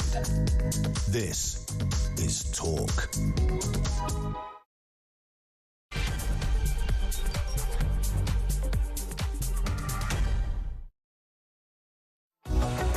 Morning and welcome back to Talk. I'm Dehenna Davison. I've been with you since 6. You've got one more hour of me with you today to cover some of the main stories that have emerged this week about the UK, about the world, and of course about the crazy world of politics. And we want to hear from you over this next hour, so do get in touch with us on 0344 499 1000. You can text us on 87222, starting your message with the word Talk, and get in touch on X, formerly Twitter, at talkTV.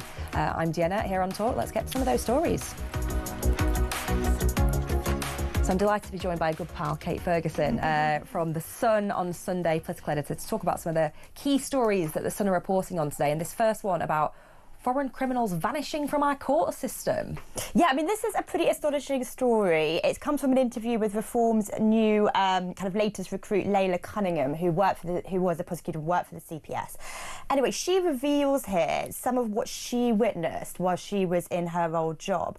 And she reveals that foreign criminals have been vanishing from British courts mid-trial and re-offending under fake names. The former prosecutor talks about turning up for court. You know, you'd start the case, and as often happened, it gets adjourned for lunch. The judge says, I'll give my ruling back after lunch, and the foreign criminal kind of disappears, and because they've been given been giving fake names, there's just no way of tracking them down in the system. So it's pretty astonishing, and it just kind of reveals some of the shambles going on inside our court system. And does she reveal how kind of widespread this was in her experience? She says, I mean, she obviously came across it quite a lot, so it appears to be pretty widespread. I mean, it's interesting, really. You do think that if you were arrested, charged, it's got so far that you're literally coming to the court process. It seems unfathomable that people haven't checked out your actual identity, or if there's any questions about your identity, that they're not kind of remanding you in custody. So I used to be a court reporter before I went into politics, and you know, you did have this quite a lot. You did have people just not turn up for their trial dates or not come back after lunch. And you do wonder if in those instances they need to be remanded in custody because they are such a flight risk. You would think they would have to provide a level of ID, addresses, something in order, as you say, for it to get to that stage in the process. Yeah, what you come up in court so much, I remember this from my days, is that there'd be so many no fixed abodes. But actually they were living somewhere, right? They're not literally rough sleepers. They did live somewhere. They just chose not to give that address. And the court system, scratch the surface, it is so shambolic, like the probation system, the court system, that often it's just not tracked down properly. And this is against the context as well of the figures we saw of the amount of foreign offenders, but particularly a high level of foreign offenders in crime for sex crimes here in the UK. Yeah, I mean, there's mounting concerns about just the sheer number of foreign criminals in our prisons. Obviously, our prisons are under massive strain anyway, and particularly over sex crimes. I mean, there is a thing of, you know, kind of different, if you're coming from like a different country, different culture, do you treat women differently there? And we saw that particularly with the kind of grooming rape gang scandal that has been uncovered a lot over the past year or so. Men with different cultural backgrounds having, I mean, not to excuse that at all, but having really disgusting attitudes towards women and girls. And so that is a big concern in our criminal justice system. We've had an awful lot of messages in on this particular story today. Let's move on to another one here, which is that it's been reported by you guys that almost 1 million NHS so-called free passes, these HC2 certificates, are being handed out to asylum seekers. And it's actually, I think, is it 59% of all these passes are for asylum seekers and not for UK nationals? Yeah, I mean, your listeners might wonder, like, what are these secret passes that give you all this free NHS stuff? So we'll all be very used to having to pay for our prescriptions. Also, I mean, the one that really gets me is you have to pay for your dentistry. That's always so expensive. But there is this thing, these HC2 certificates, which give some people total free healthcare. And it turns out that the majority of people getting these are asylum seekers. So yeah, there's been about just shy of 1 million granted, and 59% of them have been given out to asylum seekers. Meanwhile, asylum seekers make up less than 1% of the population. Look, I think with stories like this, it just reiterates this concern that people that live and work here and contribute to the system, they earn a wage, they pay their tax, they pay into the system, but they often find themselves stuck at the back of long NHS waiting lists, maybe can't get a dentist. You know, we talk about these dentist deserts where no dentist is taking on new clients, new punters. And that's widespread. It's really, really widespread. I've got a brilliant dentist and it's like gold dust getting a dentist in London. But that's really widespread. And they will think it's unfair that people that, they're looking for asylum, but they've not been granted it yet. They may have come here on a boat, they may be illegal, come here illegally and not with no real entitlement to claim status here, are getting this stuff for free. So, really feeds into that narrative that it's just unfair. Absolutely. Well, when there are working families with young kids struggling to make ends meet, having to pay for eye checks, dental checks, etc. It's really expensive. I mean, I think the stuff that is really, yes, if you break your arm and turn up to the hospital, that is free. But it's the day in, day out stuff, particularly for mums and dads with kids, like the dentistry, the opticians. It's really expensive. Absolutely. Well, yeah, again, lots of messages have been coming in on this one.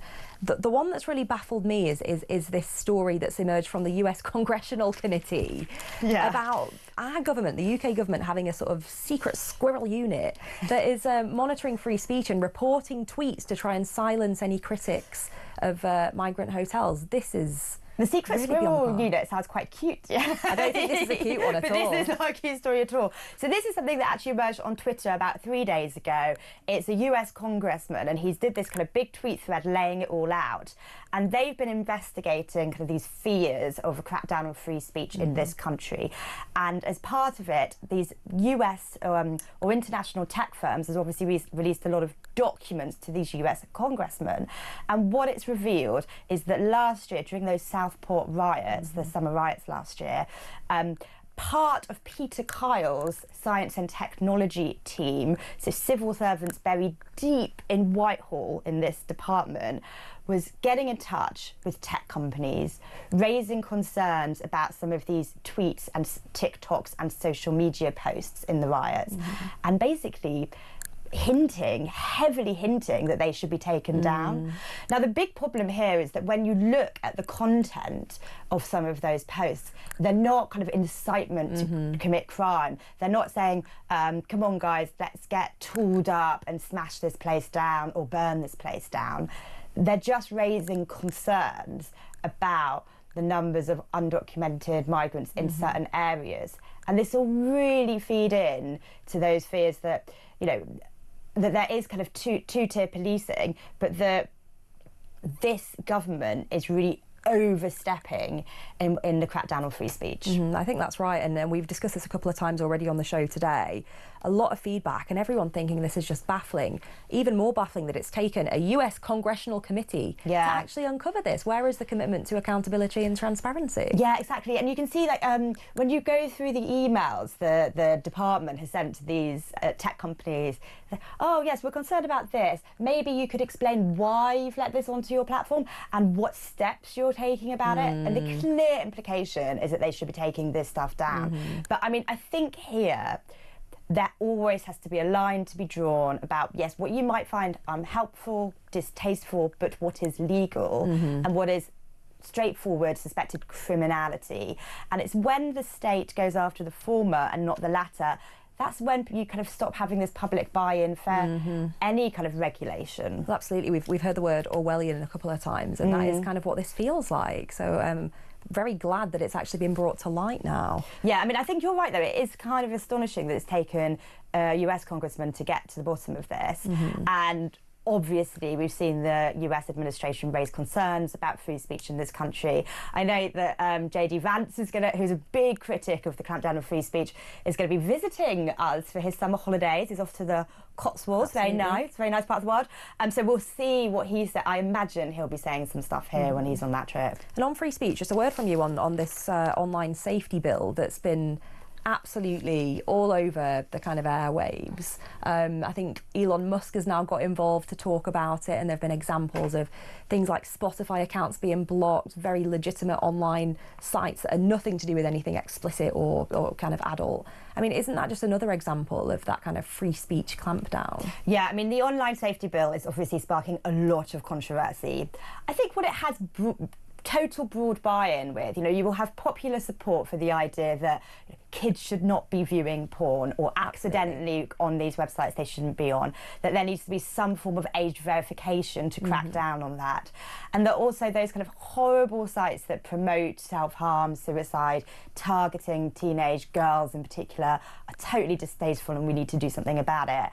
But the danger here is how you draft that legislation. And when you're talking about online platforms just having a kind of broad responsibility to stop harm, does it start going the wrong way and over-regulating them and kind of and leaving us in, again, that kind of Orwellian state where you're regulating and saying what people can and cannot view. So there's total difference here between what is kind of criminality and explicitly, obviously harmful, and then over-regulating so that it feels like censorship. And I think for a lot of people, it already does feel like censorship on this one. Well, it's summer recess now. I know. In Parliament. Are you expecting a nice, quiet political summer? Summer holidays. Well, I'm off on my summer holidays tomorrow, so I'll be having a nice, quiet summer. But no, I think, look, as always with these summer months, boats will be a big story. Of course. They'll still be arriving. Usually our Home Secretary has to urgently fly back to deal with it. So if I was Yvette Cooper, I'd be staying pretty close to my telephone.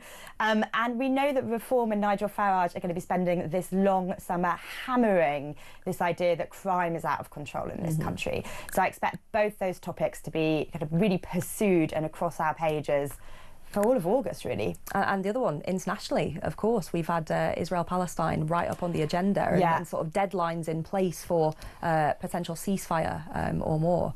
I'm sure that won't be quiet over the summer. Yeah, exactly. We've obviously had Rivkov over there. Donald Trump is very clear that he wants to see Netanyahu get that food and aid in. But more kind of broadly as well, Britain has said it's going to recognise Palestine in September if Netanyahu doesn't sign up to a peace process and beginning of a two-state solution.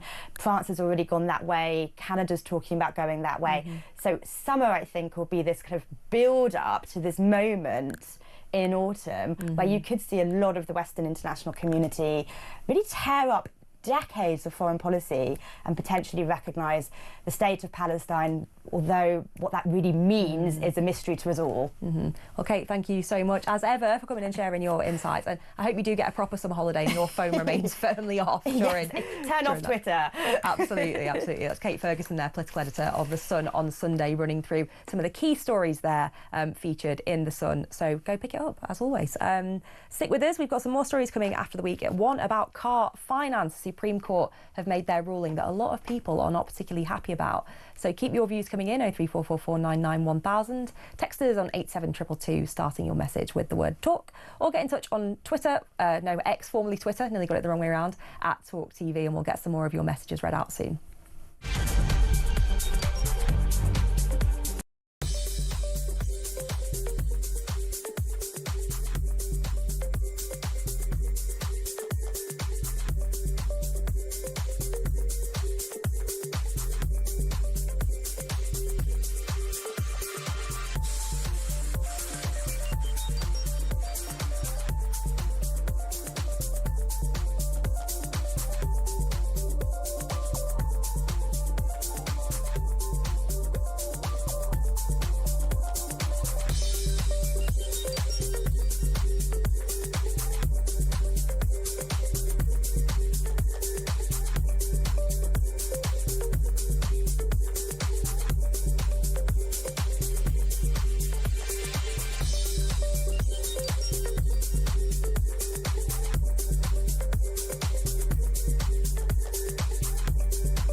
He could have kicked him in the body, kicking somebody in the head. If I was a senior detective investigating that, I think the problem is you're handing victim cards to that person, from them becoming the in the heat villain. of the moment. The heat of the moment, and we've all been. I've been there with a red mist. If you're involved in violence like that, where people suddenly attack you, 2 of the colleagues have been taken out, and you're suddenly on your own, the red mist descends, and you're sort of fighting for your life. So it is very hard to criticise when that has happened.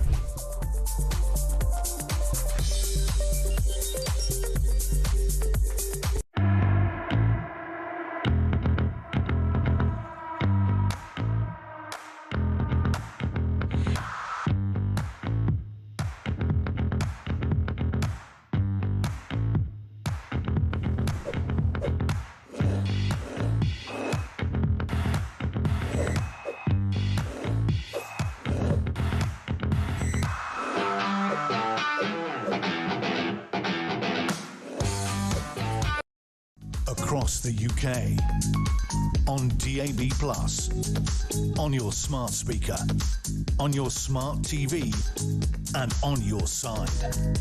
This is Talk. Hello and welcome back to Talk. I'm Dehenna Davison and we've got another story for you that I think has caused a bit of frustration this morning. This is a story about car finance payouts. There were hopes that a lot of people would be eligible for a level of compensation here with a landmark case, but that has just been effectively overturned by the Supreme Court just this week. So let's get a bit more intel on this. Let's speak to Tara Evans, Head of Consumer at The Sun. Tara, explain to us how this court process came about. So there's a historical case about car finance deals which were missold, and there's kind of 2 cases going on at once. So it's quite confusing, but everything's been held up by the Supreme Court decision. In October, there was a Court of Appeal which was about 3 cases in particular, 3 individuals that took out car finance, and that Court of Appeal ruled in favour of the claimants, which meant that banks faced like a £44 billion bill, a huge bill, and there was a lot of concern within the banking industry at how banks were going to afford that bill, and so 2 of the banks involved took the case to the Supreme Court yesterday, and the judgment was heard down yesterday afternoon out of hours in terms of the markets. The markets were closed because there was so much fear that if this Supreme Court upheld those decisions, there could have been massive implications for the economy. So it was held out of hours out of the market, and the judges actually said yesterday that they upheld 2 of the decisions, but they upheld 1 of the decisions, but 2 of them they didn't uphold. So it was a bit confusing. So it was like, okay, well, what part of it are they upholding? They upheld 1 claim, which was a gentleman who had a really extreme amount of interest that he'd paid, and they upheld it based on the Consumer Credit Act, the Consumer Credit Duty, which means that it was completely different to this case, and that meant that all the payouts we've been expecting, so £44 billion of payouts, only half of those now will be paid. So the other case that's been happening in Asylum, which is the FCA, so the city watchdog, has been looking into car claims. They announced yesterday evening that they're going to say whether or not there's going to be a compensation scheme. So in conclusion, all hope isn't lost. Some car finance deals there will still be possibly be compensation for them, and the ramifications of yesterday's decision we're still kind of working it out. What does it mean that this Consumer Credit Duty one was upheld? Are there other ramifications in that avenue as well? So all is not lost, but basically anyone who thinks they might be part of any kind of compensation claim will only really have to wait till Monday, which is by the time the FCA says they're going to announce what they will do in terms of a redress screen, if they will do a redress screen, by Monday morning before the markets open. Great. So if you're a consumer, you feel like you might have been hit by this, you might potentially have been missold or have had too much interest, hang fire till Monday, and then how will we find out what to do next? So on Monday, the FCA will announce a consultation into a redress scheme. So it will kind of say whether or not it's going to offer a redress scheme. At the moment, they're considering whether that scheme will be an opt-in scheme and an opt-out scheme. An opt-out scheme would mean that you would have to opt out. It would be automatic and they'll pay it to you. An opt-in scheme would mean that you would have to apply for the compensation. So we kind of have to wait until Monday, and then there will be more details on that. In the meantime, if you have lodged a claim with the company, like, that's perfectly fine. But the advice really is from the experts not to go down any claims management firm routes, because if you lodge a claim using one of those firms, they could take a slice of any compensation that would be paid to you. And how widespread is this? Because this could be millions of motorists that have been affected. Yeah, it still could be millions of motorists affected. The claims specifically that we know they're looking into were ones where high amounts of commission were paid, and they were kind of secret deals. So I think that around 40% of car deals during that time, so between 2001 and before then, they're kind of all kind of being involved in it, which could still be around, £15 billion in terms of payouts. Lots of banks have put money aside to kind of keep pots of money for compensation. And this is obviously a huge sum, but for an individual, I mean, how much would an individual be looking at, roughly? It really depends on how much your car deal was, how much you paid out, but it would be in the thousands, potentially, depending on what your car deal was worth. There will be interest added to payments as well, so they're kind of looking at that at the moment. That's what the FCA is spending some time looking at over the weekend, like what level of interest will be paid on any payments that come out. So it could potentially be in the thousands. Well, thank you so much there, Tara. Tara Evans there, Head of Consumer at The Sun, running us through this story. So if you are a motorist, you think you might be affected, watch this space. Hopefully we'll have some more information on Monday, and you still could potentially be eligible for some compensation depending on the decisions that are made there. So loads of messages coming in today. We've got one here from Mark about the Online Safety Act. He says the Online Safety Act is not about keeping children safe. It's everything to do with the censorship of views opposing the government. Starmer and Labour make me absolutely sick there. Another one here. Oh, I'm getting confused myself. There we go. Oh, Frances saying I'm doing a brilliant job. Thank you very much, Frances. My mum says the same. She's been texting me. And then Michael in Hockley. Morning, Dehenna. Lovely Yorkshire lass. Thank you very much. Isn't it enough that illegal migrants get a roof over their heads without all the freebies? Why do they need everything to keep them busy and happy when the rest of us can't afford those things? And I think that really ties into the story that we've seen today about the HC2 certificates, aka free prescriptions, free eye tests, etc., for those who are claiming asylum. 59% of all those HC2 certificates currently with asylum seekers there. Keep your views coming in. I think we potentially might get some more callers in. We've got a little bit of time left. Get in touch with us on 0344 499 1000. Text us on 87222, starting your message with the word talk. And of course, get in touch on X, formerly Twitter, at talkTV. We've got about half an hour left and I want to hear from as many of you as possible. But see you after this short break.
across the UK, on DAB+, on your smart speaker, on your smart TV, and on your side. This is Talk. Hello and welcome back to Talk. I'm Dehenna Davison, and thank you to all of you who've been in touch already today, sharing your views on some of the big stories of today. We've been talking about the protests in Epping and of course around the country, around asylum hotels. We've been talking about the numbers. 25,000 people across the channel on small boats are already this year, record numbers. And we've been talking about, of course, free speech, obviously a favourite here on Talk, where we do genuinely believe in free speech. But this is about two things. One, government crackdown with their secret organisation that's been trying to shut down free speech on Twitter, getting in touch with Twitter and other internet companies to try and get tweets taken down with things that they don't necessarily agree with.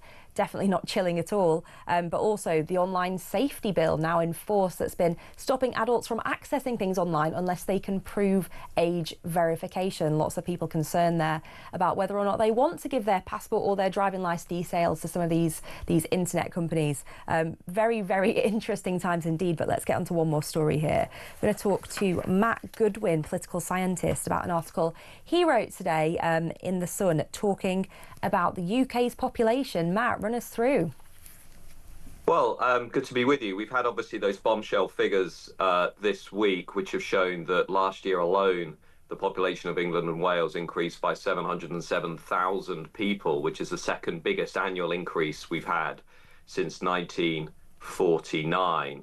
2.5 million people, astonishingly, have been added to the population of England and Wales since the COVID pandemic. So what our politicians have done essentially is add an area the size of Greater Manchester to the country in just 4 years. And of course, that area is would be almost exclusively comprised of people from overseas, from immigrants, because immigration, as we also learned this week, is now responsible for over 95% of all population growth into England and Wales. And what I'm arguing in my essay in The Sun today is this is a disaster. This is basically undermining our social fabric, piling pressure on public services, making the housing crisis worse, exacerbating public concern and tension, as we now see in these protests that are taking place across the country. And our leaders fundamentally have lost sight of the social contract, of the fact that they are supposed to be representing a large majority of people who want to dramatically slow down the pace of change, lower dramatically the level of migration, and get back to something approximate to what we had during the 1990s, which was net migration levels of somewhere between 0 and 50,000 people a year, not what we're witnessing at the moment. Well, we hear a lot from the different political parties, and indeed there have been attempts to put in place new laws in the previous government, in this government, but it doesn't really seem to be taking effect. So what needs to happen, Matt? Well, the changes that we've seen this week are primarily a result of the changes that were introduced under the 2019 to 2024 Conservative governments. Labour have done almost nothing of substance to change immigration policy in this country. We've seen a few tweaks around the salary thresholds. We've seen some tweaks around family reunification. That's partly why net migration has fallen a little bit to about 431,000 a year, down from nearly 1 million under Boris Johnson. But still, what we're doing is we are adding a city the size of Bristol every year through net migration, and then thinking we can somehow solve things like a housing crisis, where we're building about 190,000 homes every year. And I think what frustrates me, and the reason I wrote the piece, is because nobody in this country seems to be thinking about where we are heading over the longer term. So the argument is, well, we need all this migration because we've got a demographic crisis. We've got a number of births at record lows. People aren't having enough kids. We're an aging society. But I've not heard anybody actually acknowledge what economists acknowledge, which is all this is doing is pushing us into what's called a population trap, which is where your population grows so fast and the change is so radical that the state can no longer perform the basic duties of the state. It cannot provide housing, it cannot function, run the National Health Service, It cannot control the borders. It cannot integrate societies. And in Canada, you see a very similar situation. In France, you see a similar situation. And now, of course, here in England and Wales, we see it on a daily basis, which is that the population change is so dramatic, the state can no longer fulfill its basic responsibilities. My view is, until we have a functioning NHS, until we have functioning borders, until we can fix our housing crisis, we should have an immediate freeze on all non-essential migration. And by essential, I mean migration that is directly contributing to the functioning of things like the NHS, which is actually only about 2% of all inward migration each year. That's what we need if we were to put our people first, if we were to say, actually, it's taxpayers in this country who deserve to be prioritised. But our leaders don't seem willing to do that, which is why, obviously, Reform and Nigel Farage are now number one in the opinion polls, because everyone in Westminster for much of the last 30 years has been saying, yeah, we get it, without actually doing anything about it. And now here we are with an anti-establishment party set to win the next general election. Well, we talk a lot about illegal migration, and of course, no one can escape the visuals of the sort of dinghies coming over the channel full of, up to 90 people at a time. But the biggest contributor here is legal migration, isn't it? And yet the government does have a level of control over this in terms of quotas and the skills that we are kind of attracting and allowing in. So why has this got so out of hand? We're just politicians making terrible decisions and not thinking about the longer term prosperity of the country. I mean, the argument that we often hear in London is, well, this is good for the economy. If you look at the 1.1 million people who migrated into the UK last year, only about 20%, 1 in 5, came on high-skilled worker visas.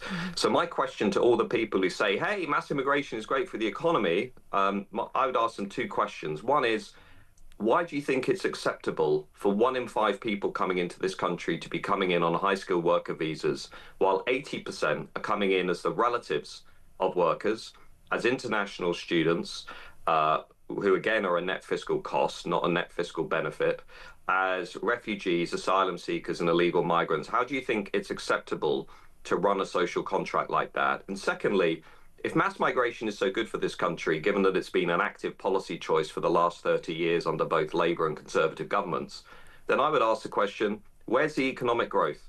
Where's the productivity? Where's the dynamism?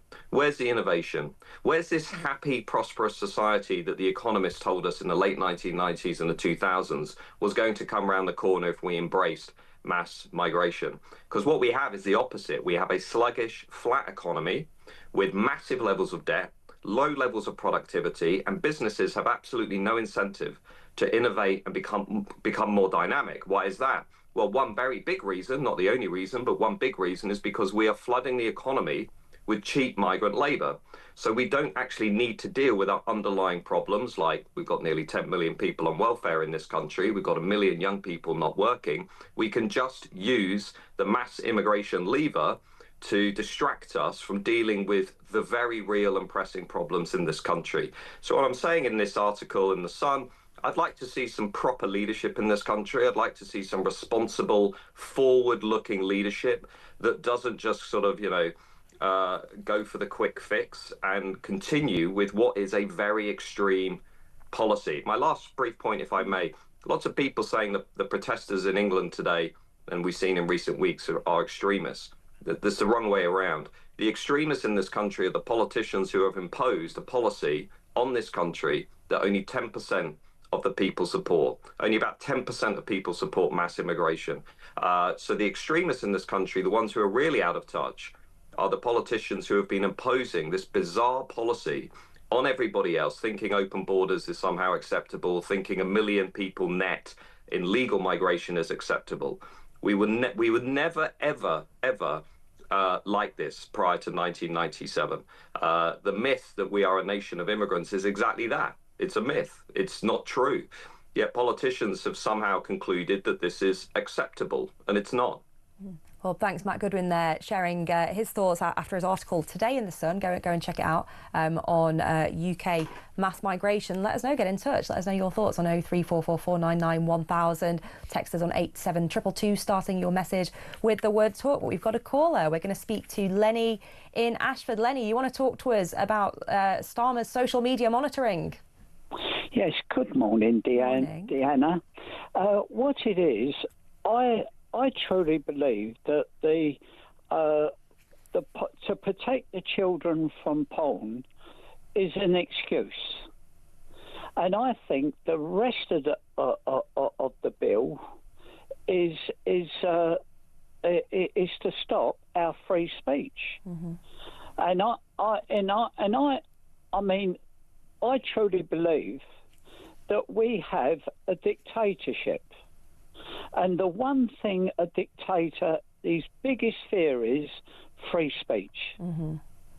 And that is the real reason for this bill. And where Labour are trying to belittle Farage is because they're only pointing one part of the bill. They're not pointing to the rest of it. And this is you talking about Peter Kyle's comments that anyone who opposes the bill is effectively allowing child abuse. Yes, and they've put that in, I think, on the end as an excuse, you know. And then, but with Starmer, the devil is always in the detail, and when you look at the detail, it's frightening reading. Mm-hmm. Well, have you heard that some people have been even restricted from accessing their Spotify accounts and listening to music, or accessing general information websites without having to provide their ID? Well, I haven't heard that. You know, to be quite honest, I've been quite busy lately. I haven't heard that at all. You know, but how would you feel, Larry, Lenny, if you went onto one of your favourite websites, completely unrelated to anything else, an information website, a sports website, whatever it is, and you got a pop-up right at the beginning that said, we can't let you on unless you can prove that you're 18, and the only way you can do that is by sending us a scan of your passport? Well, I personally don't go on to websites to look at things that are a danger to me. Mm-hmm. You know, so if I've visited a website or an app, the information that I'm looking at that for, I'm in my twilight years, and if that came up, I'll be really disappointed because they're not protecting me from anything. Mm-hmm. I don't get involved in that. I think this is the problem. I think there are people going on very kind of normal, non-damaging websites that they would use every day, trying to stream their music, and they're facing these pop-ups as though what they're looking at is something that perhaps they shouldn't be. Yeah, well, I mean, the bit that, which was brought to my attention the other day, and that is your colleague, just 1 minute, Katie Lamb, mm-hmm. She made a statement in Parliament, and that is released now, but it's been edited. Mm-hmm. It got restricted, didn't it, in case that in itself was harmful content? Yes, well, that is totally wrong, because if it's not fit to be said in Parliament, and if she said, it's totally wrong. It's hypocritical. Mm-hmm. I totally agree with you, Lenny. It feels a little bit Orwellian for me. Yes, it's really frightening. Mm-hmm. Because it as I say, it's down purely to the protection of the Labour Party. That it's all about. They are so frightened they're trying to protect themselves from anybody knowing the truth. Well, Lenny, thank you for coming on and sharing your thoughts. And I think a lot of people who've been sending messages in today completely agree with you there about just how sinister this is. But do keep your thoughts coming in, 03444991000. Get in touch on 87222, starting your message with the word talk, or get in touch on Twitter or X at talkTV. We'll be back after the break for our retro rewind, where we will be going back to the year of 1989. Stick with us.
He could have kicked him in the body, kicking somebody in the head. If I was a senior detective investigating that, I think the problem is you're handing victim cards to that person, from them becoming the in the heat villain. of the moment. Heat of the moment, and we've all been. I've been there with a red mist. If you're involved in violence like that, where people suddenly attack you, two of the colleagues have been taken out, and you're suddenly on your own, the red mist descends, and you're sort of fighting for your life. So it is very hard to criticise when that has happened.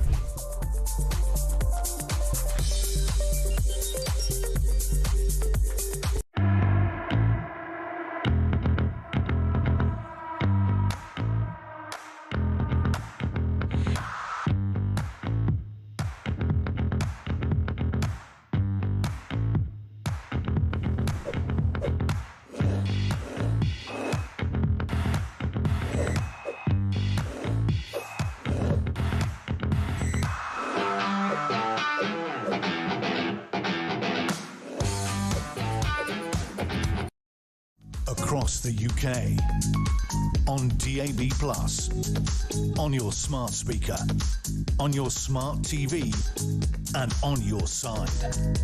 This is Talk. Hello and welcome back to Talk.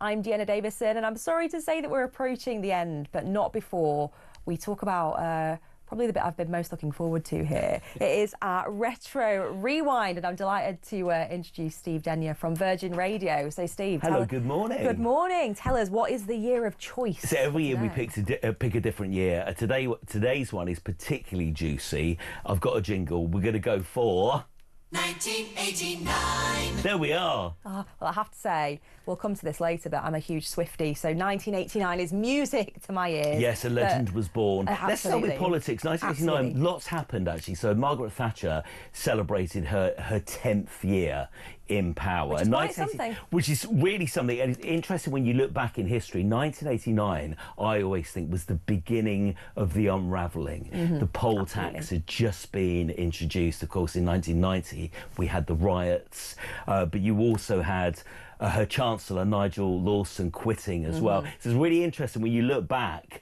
It's about kind of a year and a bit before she eventually stepped down, but you had the rumblings, the start of the unrest in 1989. It was also actually the year that we first saw Prime Minister's questions. Absolutely. In Parliament. Absolutely. Do you remember that? I remember as a kid, I was about kind of 13, 14, but watching it, very excited, very surprised about all the shouting. And actually, Margaret Thatcher loved every second, I think, of that first Prime Minister's question. She stepped up. I remember what she was wearing, the blue suit, and she said, "I'm enjoying this."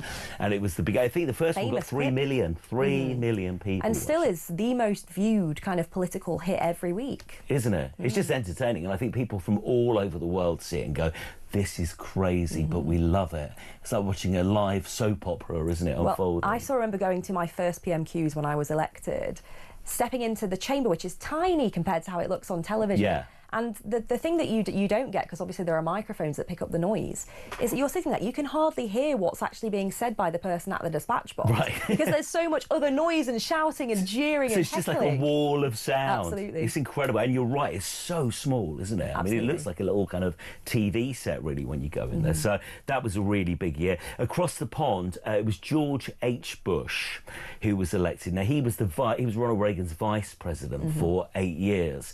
So he did his work. He built up. He was known as the kind of calm, quiet, kind of considered president. He only had one term before, of course, President Clinton got in the early part of the 90s. But he distanced himself from Reagan's kind of quite brash, in-your-face politics. It was an interesting kind of period for him. Here with the royal family, we had, again, 1989 was kind of the rumblings of something that would continue, and this is partners splitting up. So Princess Anne and Captain Mark Phillips split. There were rumours, if you remember, for years and years and years, that they were having affairs. They weren't seen together. When they weren't looking happy. But, of course, that was the beginning. Of course, a couple of years later, you had them all, didn't you? Fergie, Andrew, Diana, This was quite Charles. a move for the royal family, though, wasn't it? Because previously it had been sort of very stiff upper lip, maintain, carry on regardless. Yes, yeah, the first statement was the first statement of its kind about this couple splitting. It was in December of this year. Nobody had ever witnessed Buckingham Palace making a statement about a private relationship. So they had to get used to doing quite a lot of that in the in the 90s. And of course, only about 3 years later, it was the Queen's Annus Horribilis and everything went wrong. You had Windsor Castle burning down. So it was all going on there. You also had the memorial service for the Lockerbie incident. And that happened late 1988. I mean, that is still, been lots of programmes about that, that is still the worst terrorist attack ever to happen on UK soil. So there was a big kind of memorial service in this year, and people were just so very, very shocked at what happened and all the lives lost. And that incident to this day, I mean, there have been so many programmes this year about that incident and dramatisations and documentaries about it. So we still, it's very complicated Absolutely. storyline. And then over in Europe, Berlin, the Berlin Wall fall, and which is amazing now when you look back in history. It was so chaotic. It was November the 9th in 1989, and the East German government, under pressure, announced new travel rules. So it was kind of rushed, and the checkpoints that evening were relaxed, but there was no kind of official statement. And then, of course, it just happened. I remember watching it on the news channel. Just such a big moment, wasn't it? That just seemingly kind of happened by chance in the end. But everyone remembers, probably, if you were watching the news, you'll remember what was going on in your life when you saw that really big, pivotal, life-changing story in 1989. Well, it's still used as an example, isn't it? Like the fall of the Berlin Wall is a phrase often used. Of course it is, yeah. Often used. Well, let's talk a little bit showbiz here. We had a John Cleese story. We did. So this was the Daily Mirror. I always laugh when I hear about this story. So John Cleese won a libel case against the Daily Mirror. They described him basically as being like Basil Fawlty. And he managed to claw back, I think he got about £13,500, which back then was a lot of money, but they made him out to be some kind of character who was insane, was grumpy and stuff, and he's like, you know, enough's enough. So that was a big thing. The other massive showbiz story is, and I think everyone remembers, we always talk about this on Virgin Radio when the Brit Awards come about. It was Mick Fleetwood, Samantha Fox hosting the Brit Awards. And That's Brit Awards. Do you remember that Brit Awards? So it was such a disaster. Everything went wrong. I interviewed Sam Fox actually last year on Virgin Radio, and she blames Bros because she said they let all the Brossettes in first. So the poor presenters, they couldn't hear what was going on, any kind of director's announcements. But also the person who was in charge of the auto cue, back in 1989, that was a rolling thing, couldn't hear where the presenters were. So one stage, Samantha Fox said, ladies and gentlemen, the Four Tops, Boy George walked on. Kenneth Baker, who was, I think he was the education secretary, came on and he got booed.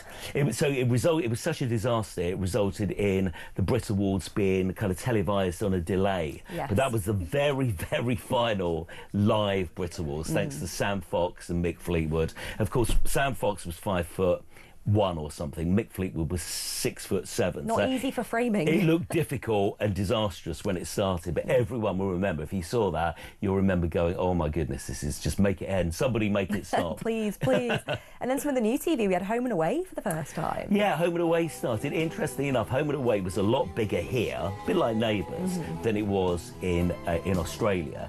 Home and Away was supposed to be slightly grittier. They kind of wanted it to be like an EastEnders by the sea. But it lasted for ages, didn't it? It started on ITV, went to Channel 5.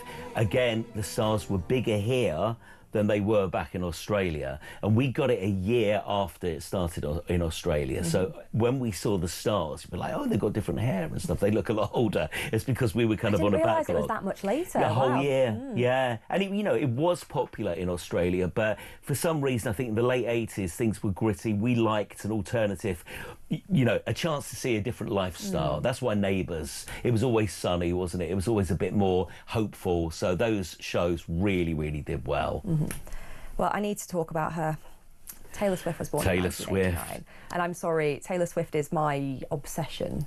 So for me, a very, very important year. So I asked you a moment ago your favourite song, and you said? I said a song called Peter, which is very niche. It's a sort of love lost to a tune of sort of Peter Pan story, told from the perspective of Wendy. It's a bit poetic, but it's stunning. But obviously, Shake It Off, Cruel Summer, Blank Space, all the big pop hits, of course, are right up there for me. So she was born in 1989. Interestingly enough, that album, 1989, changed everything. She was big, people loved her, but she really became a massive, global superstar up there with the likes of kind of the Madonnas in 1989. She was born in 1989. She grew up on a Christmas tree farm. She started writing songs and poems as a young kid. She was, even before 10 years old, she was writing some of these songs, and she moved to Nashville with her family to pursue a career in country music. It's really interesting. If you listen to the really old stuff, she was a completely different kind of singer to the singer we know now. I went to see the Eras tour last year, and it was that section, that 1989 section, was the moment that Prince William got up and did the dad dance. It was the moment that the whole stadium was like, wow, this is her at her absolute peak. So massive star. I've commandeered a bit of that, but let's go to some of the music from 1989, because there were some big tracks that still survive today. Yeah, I mean, so the summer of 1989, you had, and everyone will remember this, you had Jive Bunny and the Master Mixers, who mashed up all the old 60s tracks against a dance act called Black Box, who did a song called Ride on Time, which we play on Virgin Radio 80s Plus. Ride on Time was... it's a great song, but it was a guy in his bedroom, Daniela Davoli, with a sampling machine, who sampled, I think it was Loretta Holloway's vocals, and very cleverly placed a few of the lines into this song, but it just just worked brilliantly. And it was a whole start of the Italian dance music scene. So you had that was I would say the very, very first kind of commercial record of that scene. Of course, in 1990 there were loads more, but it was Black Box Ride on Time that started it. Madonna released Like a Prayer album. What I remember about that album is the album sleeve was scented with her favourite perfume. I didn't know that. Yeah, Wow. and all these years later, I've still got the copy. It still smells of that. It was called frankincense and patchouli, apparently, Blimey. which she used to wear. So My perfume lasted that long. exactly, 30 years later. Amazing. But it was also the year that MTV was really at its peak. You know, people used to watch the videos, they used to do chart countdowns and stuff. So pop stars, if they wanted to get in the charts, they'd do an expensive video. Aerosmith, Love in an Elevator, got banned that year. Wow. If you get a video banned, you get to #1, and that's what happened with them. Let's talk about some of the other tracks, because a bit of Cher. Yes. Classic bit of Cher. Yeah, absolutely. Some amazing songs from Cher. So Cher, interestingly enough, earlier on in the decade was done. She was doing this residency in Vegas, and people said, well, that's her now. And she came back, if you could turn back time, on that big warship. Do you remember? Straddling the gun. There were lots of Navy officers not quite sure where to look in the video to that song, but that was huge. And the Bangles as well, Eternal Flame. Classic. Yeah, Eternal Flame was the we loved our love songs back then, and Gladys Knight released a huge song from the James Bond movie released that year. So we like these big, epic love songs with big hair and lots of attitude. Sounds a bit like... We still do. It sounds a bit like Peter Caldwell, who sat next to me. Absolutely. Oh, thank you so much, Steve. Are you a fan of the big power ballads, are you? I'm a power ballad person. You know, Cher has an identical twin sister, actually. I'm waiting for the punchline. Cher and Cher alike. It's 9:50. I'm glad I'm off in a moment. What have you got coming up for us? After a 4-hour show, that's really exactly. what you need to do.